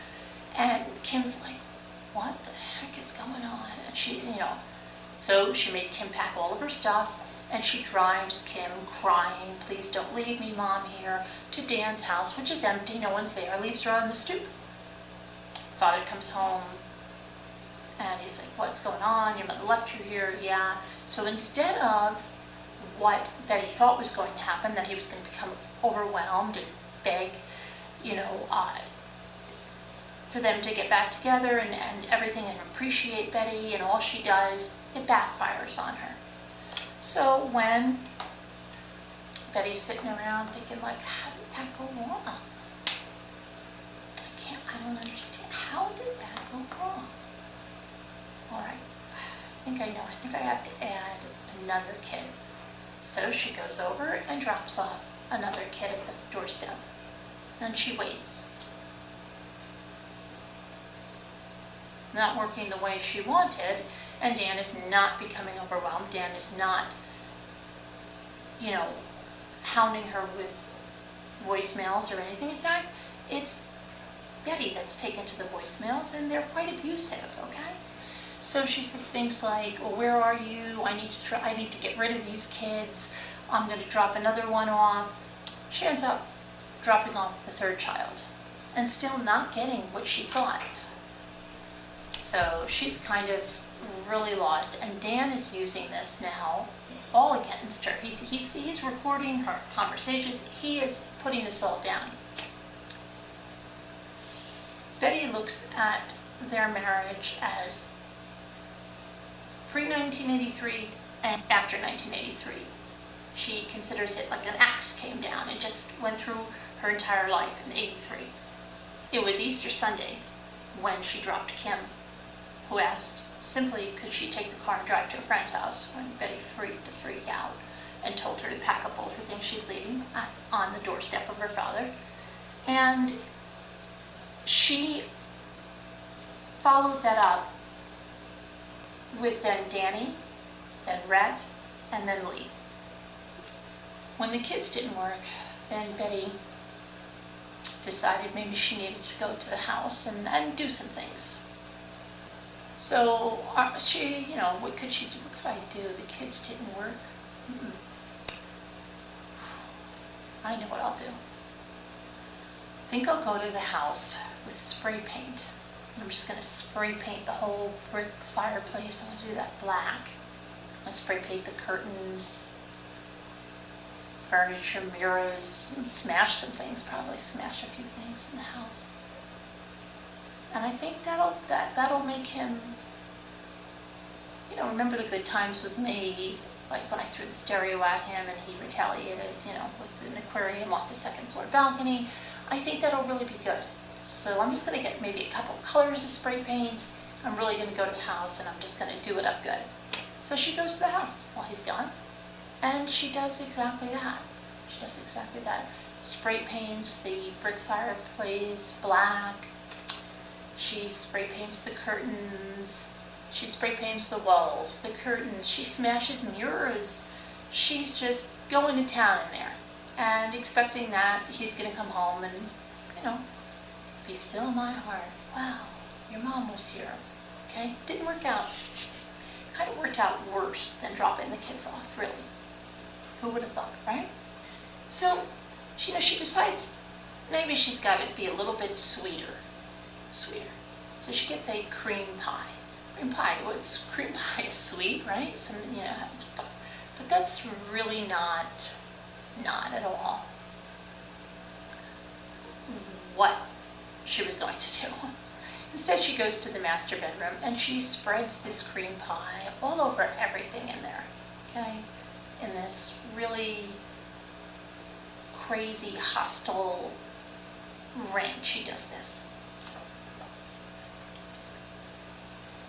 Now, that didn't work well, so maybe some wine will work, but again, Betty goes about this all the wrong way. Instead of, taking a picnic basket and putting some wine in there, and she was a really good cook, making something up and going over there and peace offering and maybe suggesting a little picnic somewhere, Betty decides to throw the wine bottles through a window, letting them smash all over the place. And then, just because, little accent, she decides to smash a set of sliding glass doors. Yeah.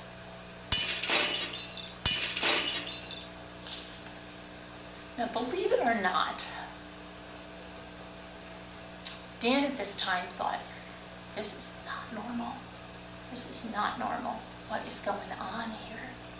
What is going on here? Why couldn't she have used white wine? It's never going to come out of those rugs. But he realizes he has to get a restraining order, right? He has to. So Dan gets a restraining order that requires Betty to stay 100 yards away from the house, his car, and his office. So you're probably wondering, wow, I wonder how Betty's going to take that restraining order. Well, she doesn't take it too well.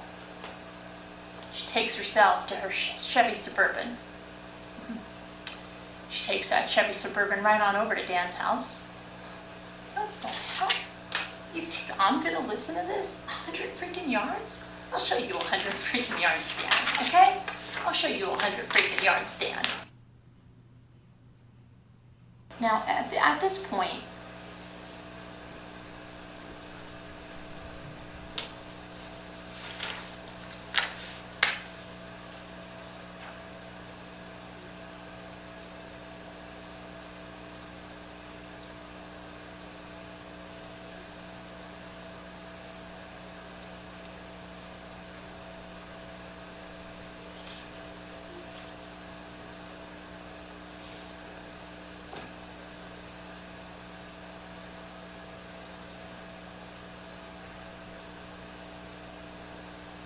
you're probably wondering what Betty thought about this restraining order. You know, how it went over. Could it be a sobering moment where she realizes she better get a hold of herself? Or is something else? And it was in the area of something else. Betty grabs an umbrella, you know? Is it raining outside? No, it wasn't raining outside. It never really rains in Southern California. Girl, don't they warn you? It pours. Man, it pours.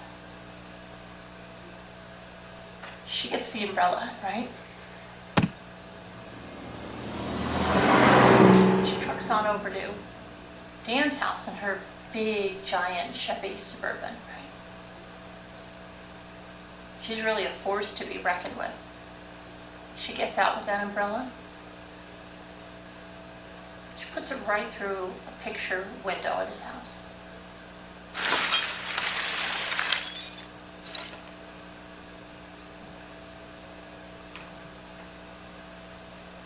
Apparently,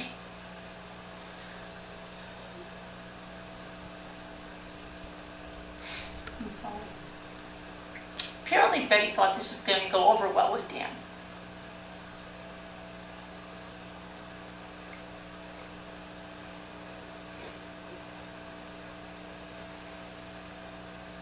And she didn't pick up the phone and call anybody before she was doing this, you know? Which in hindsight would have maybe helped her if her friends were a little more level-headed. You know, hey Betty, what you doing? Oh, I'm getting ready to go over to Dan's house. You're not going to believe the bastard. He gave me a restraining order. Are you kidding? Why? Really absolutely no reason, okay? I don't know. I went there a few weeks ago with a few cans of spray paints and sprayed the brick face of the fireplace black. I sprayed the walls. I sprayed the curtains. I was really overreacting. And, you know, it really wasn't that bad. And I smashed some mirrors and stuff, but wait, he can replace all that. He makes a lot of money, and you know what? I probably did him a favor. He can redecorate. Yeah. Yeah, that was it. Well, after that I went there with a cream pie.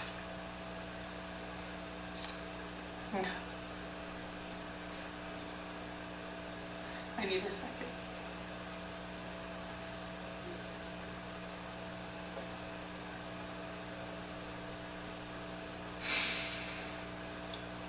This is why it's really good that I don't drink. I don't do drugs.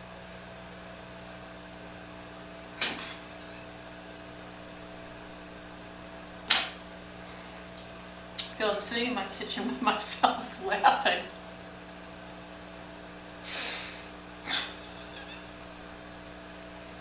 At my own thoughts going through my head. It's kind of scary, right? Okay, I think I'll look at it.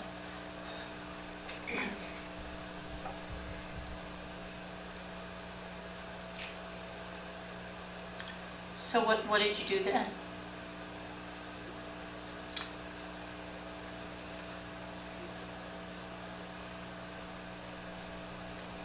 I picked up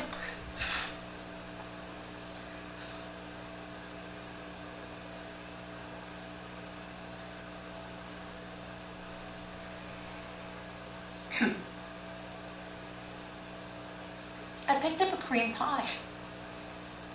Oh, that sounds nice. Maybe some international coffees, and you were going to make a peace offering to him? Not really, not really. I mean, no.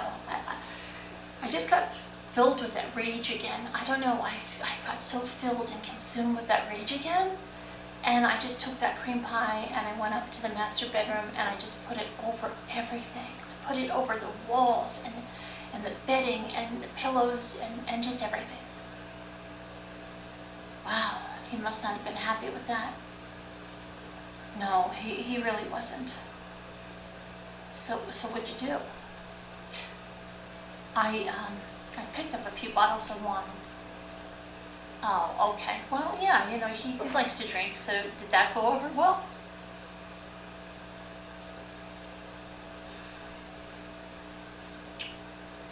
No, because I threw it through the windows, and as the bottles landed, of course, they smashed on the floor, and I picked a very dark, you know, burgundy wine. So I threw about 4 bottles of those in through the window. Wow, are you kidding? I wish I was, yeah, no. Then before leaving, I decided, boy, I might as well, while I'm here, just smash the sliding glass doors, you know? So I smashed those to smithereens. And is that when he got to the restraining order? I know, right? I mean, come on, that's, you know, that's a little, you don't think that's like a little overboard, right? Well, Betty, I don't know. What are you up to now? Oh, I'm just so mad with this restraining order, so I've got an umbrella and I'm going to his house. And I'm just going to take out a picture window with it, and then I'm going to just smash the hell out of a toaster. Yeah, you know what? I don't think that's the right thing to do. I just, look, don't tell me how to do things, because I've been doing pretty good so far. Okay, so this is not playing out well. She doesn't have one friend to reel her in. She doesn't have family out to reel her in a little bit. You know, this is not going over well here for you, okay? Nobody to talk some sense into her at all. Not at this point. Betty goes over there with the umbrella, she takes out a picture window, and she smashes a new toaster to smithereens. Okay, now Dan is freaking the freak out because the restraining order is not even stopping her. So,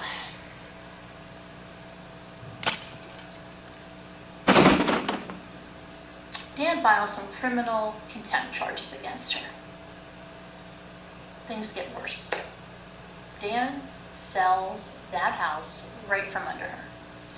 He finds some legal loophole to get around her and sells the house. Well, Betty's not pleased. She's not pleased, especially when he buys himself another house. He did buy, let's give him some props. He bought Betty a house as well. He bought her a house in La Jolla Shores for $650,000, which back then was, you know, a nice house for her. Betty's not thrilled. Not thrilled that he sold the other house from under her. Even though he bought her the new house, she's pretty mad. Probably more mad than the times before when she went there. So she hoists herself up into that big Chevy Suburban. It's not pretty. She goes trucking on off in that Chevy truckster over to Dan's new house. She drives that Chevy Suburban right into the front of his house, right into the front door. Dan is enraged. He is enraged now. Of course, the truck stuck there, right? He opens the door to yank her out of the car. She picks up a huge butcher knife that she had just under the front seat. Then he ends up staying a few days in a psychiatric ward.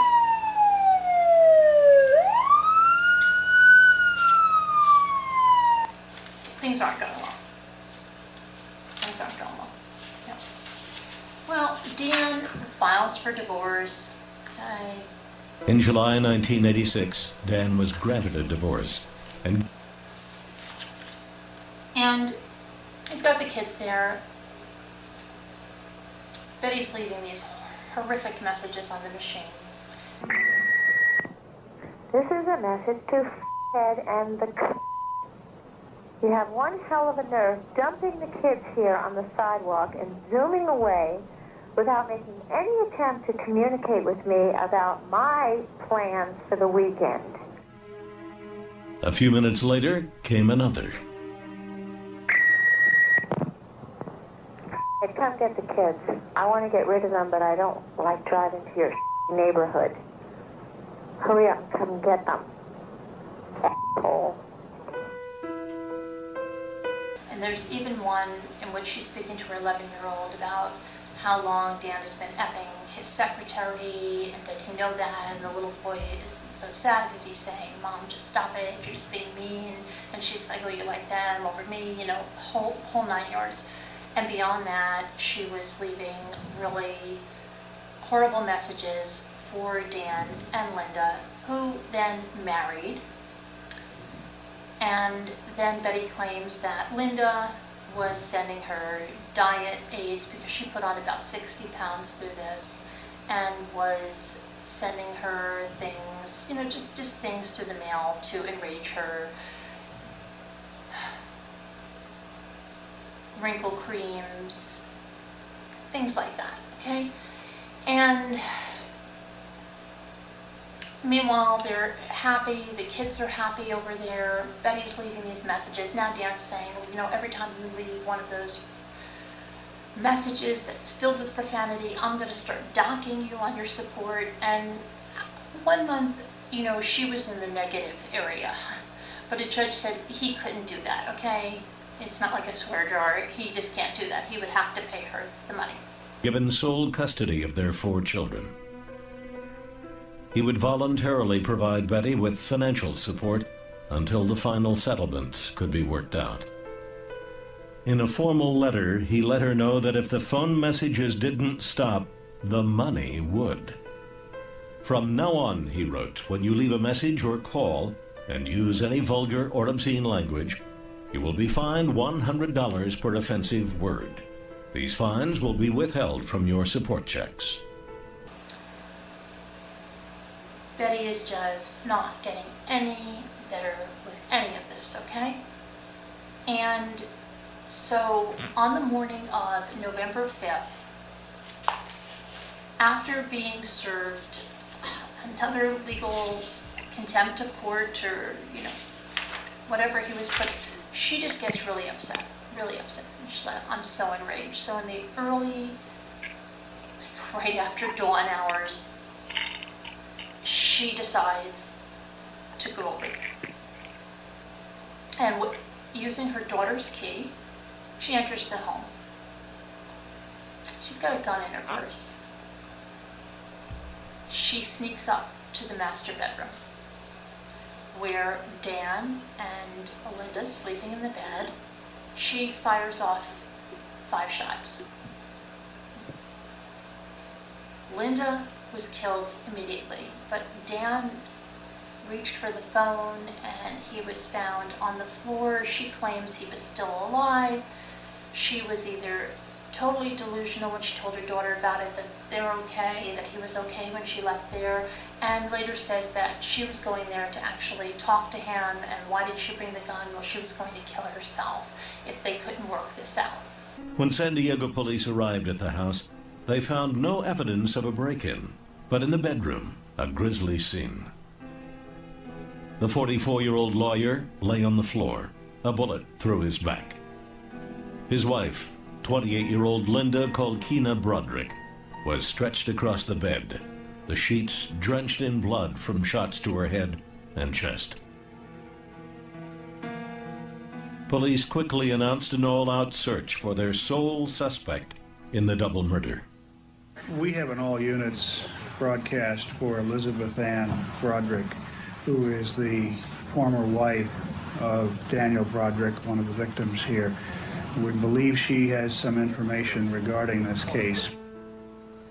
Later that day, Elizabeth Ann Broderick, known as Betty, turned herself in. The 41-year-old mother of 4 would be tried on 2 counts of first-degree murder. Okay. She turns herself in, okay? And about a year later is when her trial starts. The prosecutor was Carrie Wells, okay? And this trial started about a year later. On the stand when Betty testified, she was very animated. She spoke about Dan, present tense. A courtroom camera brought the proceedings into San Diego homes. TV stations would even preempt soap operas to air Betty's testimony live. Betty Broderick had spent the months leading up to her trial at the Las Colinas Women's Detention Facility. She was really frenetic. She was really animated. She talked about Dan in the present tense the whole time. She talked like he was still alive. She wasn't even dealing with the reality of what had happened.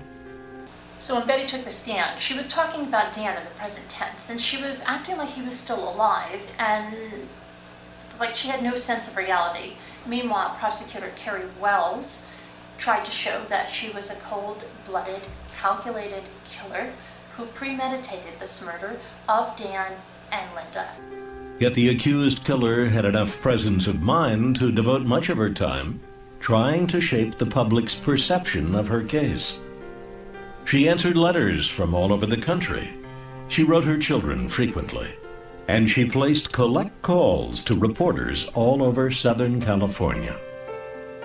She was very good at manipulating the press and telling this very broad-brushed story about all of the alleged abuse that she had suffered.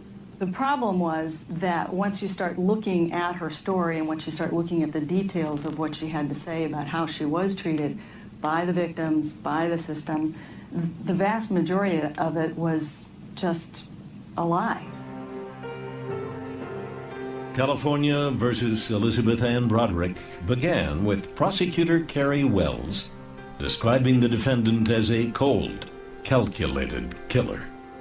As she often would during the trial, Wells turned Betty's own words against her, playing tapes of the angry messages she had so often left on her husband's answering machine, messages Dan Broderick had carefully recorded and transcribed. I have very important things to ask you. You're making me mad. I'll kill you. Betty's defense attorney said that Betty was a victim and she was destroyed by her husband's infidelity, and that the double murder was a spontaneous action. It was not premeditated, and she was going to go over there to kill herself if Dan wouldn't deal with the papers and the contempt charges as she saw fit, okay? In his opening statement, defense attorney Jack Early painted a much different picture of Betty Broderick. Conceding that his client had pulled the trigger, he told the jury that she too was a victim, destroyed by her husband's infidelity. To demonstrate how Dan had slowly stripped Betty of her identity, the attorney set up a poster with photos showing the many facets of Betty's life, and one by one, dramatically tore them down. The double murder, he contended, had been a spontaneous eruption, not a premeditated act.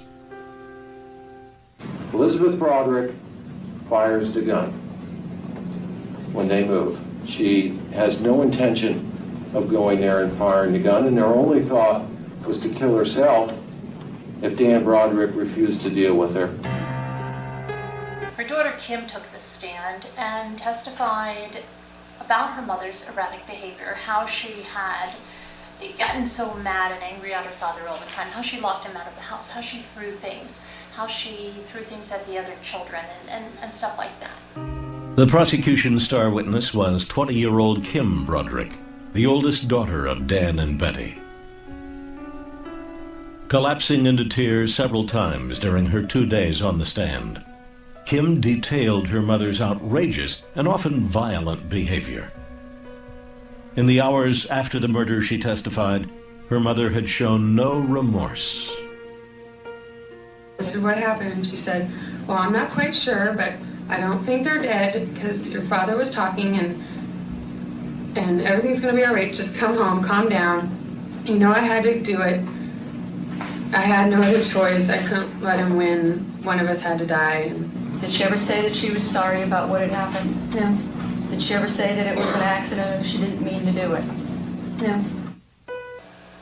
Kim disputed her father being called an alcoholic and an absentee father. Kim told her mother she was sorry, and when her mother responded, the young woman burst into tears. Her mother was trying to make him out to be such a horrible monster. And so Kim was able to testify that, you know, he wasn't a monster. She was a very honest young woman in a very, very difficult situation. And I thought her testimony was valuable. The prosecution drove home its case by playing a recording of a wrenching 30-minute phone conversation between Betty and her son, Danny. At the time, just 11 years old. You both are separated, Mom. And he likes somebody else now. He doesn't like you anymore. And I mean, if you gotta stop saying the bad words. Why doesn't he like me anymore? Because he's sick of you, because you guys get in all these fights. Why do we get fights? I don't know. Secretary. Even before that, you got in fights, Mom. I don't think so, Danny. See, you didn't know he was secretary for the last 2 years we were married.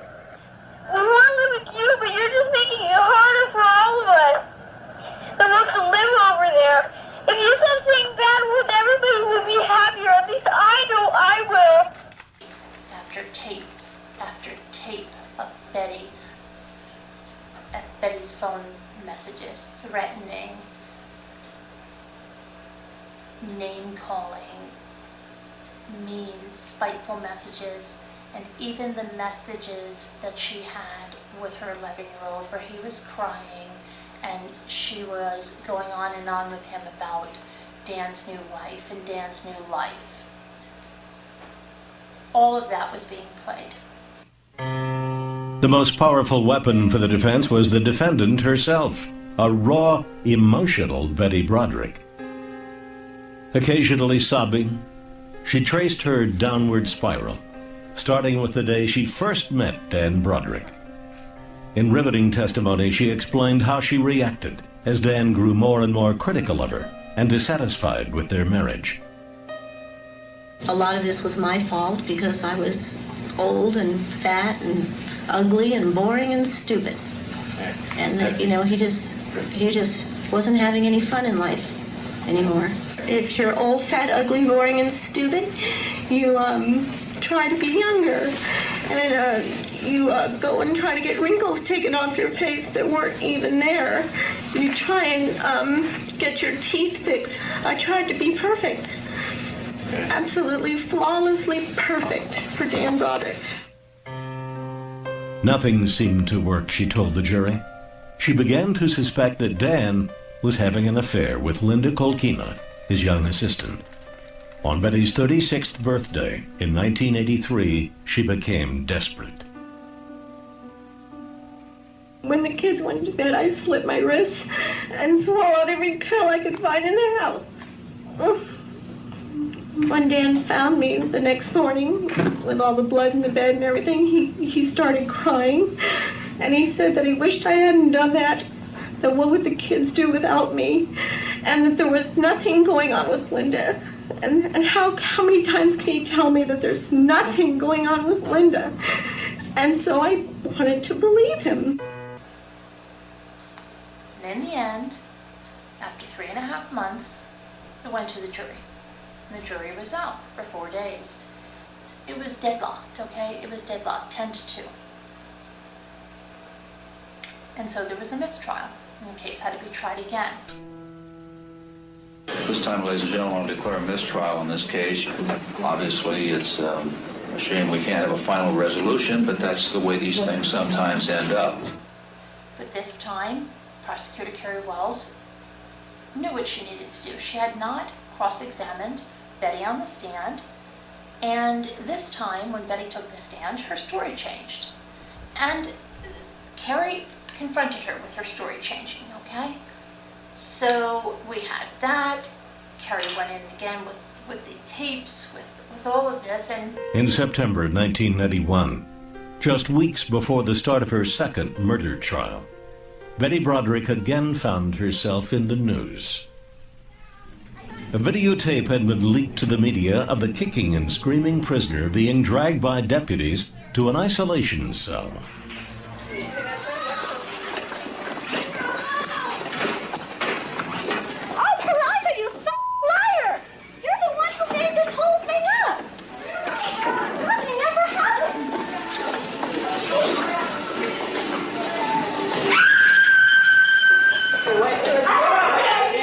After the cameras stopped rolling, jailhouse sources said, Betty defecated and smeared her feces all over the walls. Betty's attorney claimed the incident was a setup, an attempt by prison officials to manufacture evidence for the prosecution's case against Broderick. They got a subpoena from the DA for any videotapes of Betty acting out in the jail. Lo and behold, there's a videotape of Betty acting out in the jail. Never had acted out before then. They'd never videotaped her before then. Opening arguments in round 2 of Betty's case began on October 15th, nearly 1 year after the first round ended in a mistrial. The cameras of Court TV ensured that the second trial would be a national spectacle. The Broderick case was one of the first ever broadcast live by the fledgling network. Once again, the defense sought to portray Dan as the guilty party. So what Dan did is when he took this and said, glass is not going to protect this picture. Your family is not going to be protected. And he smashed that family apart. For the prosecutors, the experience of the first trial became a weapon in the second. They now knew what to expect from the defense and the defendant. The second time around, we did know what people were gonna actually say, and we knew definitely what Elizabeth Broderick was going to say. I had like 3 notebooks just filled with documents of things that rebutted her testimony. And so I was better able to be prepared with those things to cross-examine her. In her testimony, Betty added new information about the morning of the murders as she described the frantic sequence of events. Pulling the trigger, ripping the phone from the wall, and fleeing her ex-husband's house. The defense hoped to convince the jury that Betty was out of control at the time of the killings, unaware of her actions or their consequences. The movement that I made into their bedroom woke them up, and they moved, and somebody screamed, "Call the police," and I said, "No!" And I just fired the gun, and this big noise went off, and then I grabbed the phone and got the hell out of there. But I wasn't even in that room. I mean, it just was an explosion. Just, I moved, they moved, the gun went off, and it was like, ah! And it was that fast. But in a damaging cross-examination, prosecutor Carrie Wells used transcripts from the first trial to confront Betty about her new version of the story. Mrs. Broderick, there doesn't say anything there about Linda saying call the police, does it? No, it doesn't say that right there.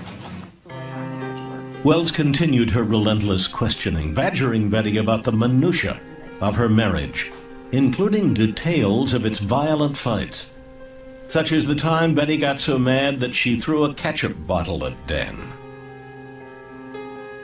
The fact that the ketchup splattered all over the wall. That's not true. No. I wish Dan was here to tell you the truth. So do I. So do I. I think in the first trial, I was concerned about how aggressive I should be with Elizabeth Broderick. In the second trial, to be very honest, I had just pretty much had it with Elizabeth Broderick and her lies and just the horror that she'd inflicted on so many people for so long. By challenging Betty's credibility as a witness, the prosecution hoped to cast doubt on her claim that the 5 shots had been fired in a dizzying panic, not a calculated fury. To support their case, prosecutors brought in a ballistics expert who testified that Betty's aim was too good to be accidental. In fact, they noted Betty had been a marksman during her school years. Then the case went out to the jury again.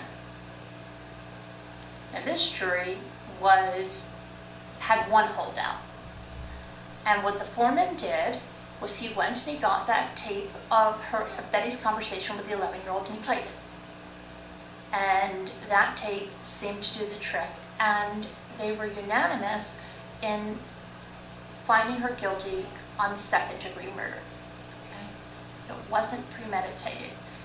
At that time, Betty would be eligible to appeal in the year 2011. Members of Dan Broderick's family were outraged. They saw Betty as a cold-blooded killer who should have been convicted of first-degree murder. In that case, she was eligible for parole in 2011, but it was denied. It was denied again when she came up for parole. So she is still in prison. Now, one other thing that they think tipped the scales in the prosecution's favor during the trial was that the prosecution had tapes. They had tapes of Betty in prison, videos of Betty being dragged to solitary confinement. Things like that. That it was said that the prosecution was playing some dirty pool because there had never been any videos of Betty made prior to that. So they feel, the prosecution just went in there and talked to whoever she needed to talk to and said, I need tapes on Betty behaving badly. And that's what they gave her. And those were played in court. So that was another thing. Now, Betty has given interviews. In fact, while she was in jail, she's answering letters like crazy from people writing her. She was calling up reporters, giving interviews all over the place. She says she goes and helps people, she mentors, she takes classes, she does her job there, eats dinner. She seems like, pretty content in those interviews. The next time she's up for parole, I have to look that up, but they say she's not remorseful, okay? That's the problem, that she still will not admit remorse or repent in any way for what she did to Dan and to Linda. Betty seemed to have a pattern of this, when there were legal documents, she would cross out Dan's name and put God. She would put some very choice names wherever Linda's name was. She would leave her very nasty messages, all of that. So, Betty had since done interviews with Oprah, and there's kind of two camps. There's those that feel she wasn't this victim, but that she was a master manipulator, narcissist, vindictive woman that was not the perfect mother that the defense called in. When they had the teacher, she knew how to put it on. The teacher said she was a stellar mother. They had character witnesses to that point, but it really wasn't the truth. Her own children were saying how emotionally and even physically abusive she could be to the one daughter. That is the only case I have to tell you of physical abuse that I've seen. But there's a lot of emotional abuse, okay? Lots and lots of emotional abuse. And psychological abuse in this, in the game she played with the kids, with the divorce, with the who you're going to live with the messages, with everything she did. And the kids didn't want to be with her. No. So you have all that, and that's Betty Broderick. You have camps that will feel one way, that she was this victim, and the other one that she was not a victim at all, by any means. And there's more we can dig around in. She supposedly had a lover that she took on, you know, at some point in this, who was totally blindsided when she went out and murdered them, okay? But that's the Betty Broderick story in a nutshell. Now, I'd love to hear what you think about this, if you, where you stand with.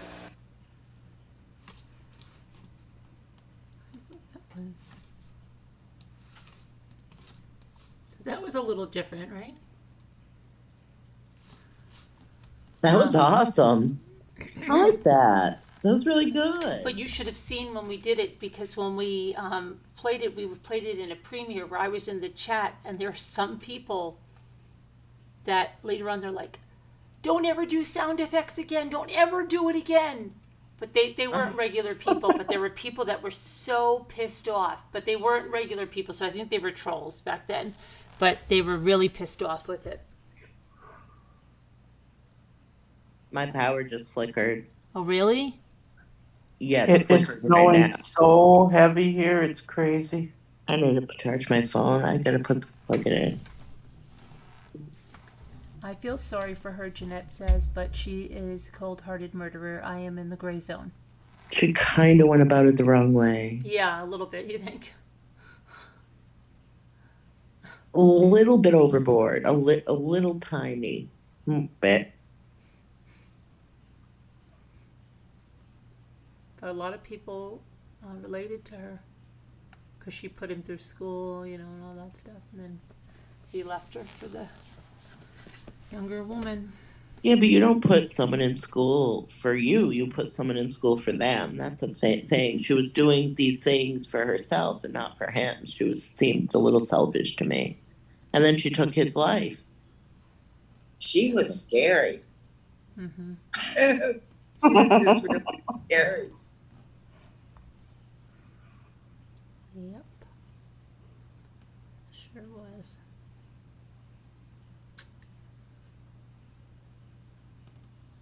What do you feel, Barb? Not the kind of person you really want to, like, no. You know what they say about scorned women? Wow. Well, that was the name of her movie, A Woman Scorned. Oh, was She it? had a Lifetime didn't movie. even Yeah, know Betty that. Broderick, A Woman Scorned. We should watch that sometime. Oh. Yeah, that'd be cool. I didn't even know that was. Yeah, was just it the was a second thing to two-parter. mind. Yeah, it was a two-parter. Betty Broderick, A Woman Scorned. Yeah. Oh, well, there you go. That's amazing. Yeah. You can't kill two people. That's wrong and evil what she did. Yeah, Jeanette, that wasn't right. No. Not at all. Now, you did used to do uploads, right? And then. Well, that was just in, yeah, upload and then I was them. in the live chat, so it was a premiere. Yeah. That was really cool.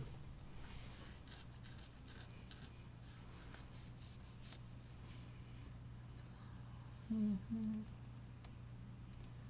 So, anyway, that was a blast from the past. I haven't seen that in a long time. I still remember where I was sitting. There's some people that are just so pissed.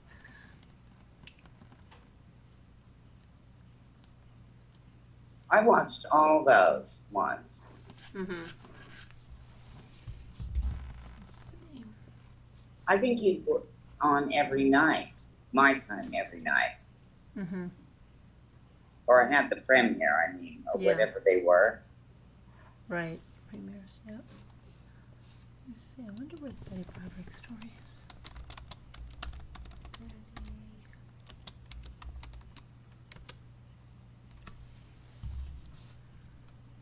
A Woman Scorned. True story. Oh, because they came out with a new Betty Broderick one too. Bucky Ann said she liked the sound effects. She said that they were great. I know, And I she thought said they were that different, but Yeah. some people took a real offense to it.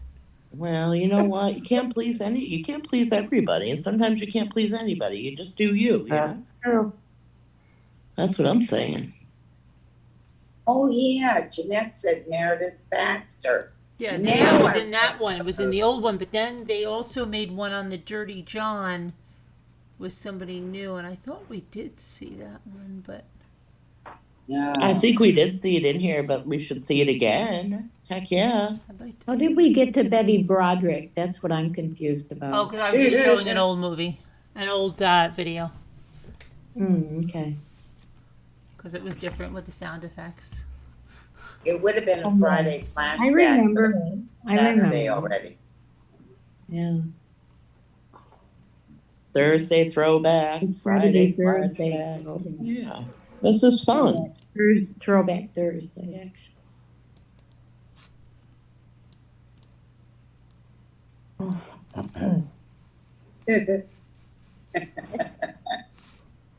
I couldn't help it but laugh a little bit though Oh, about I it. did you too. know? Yeah.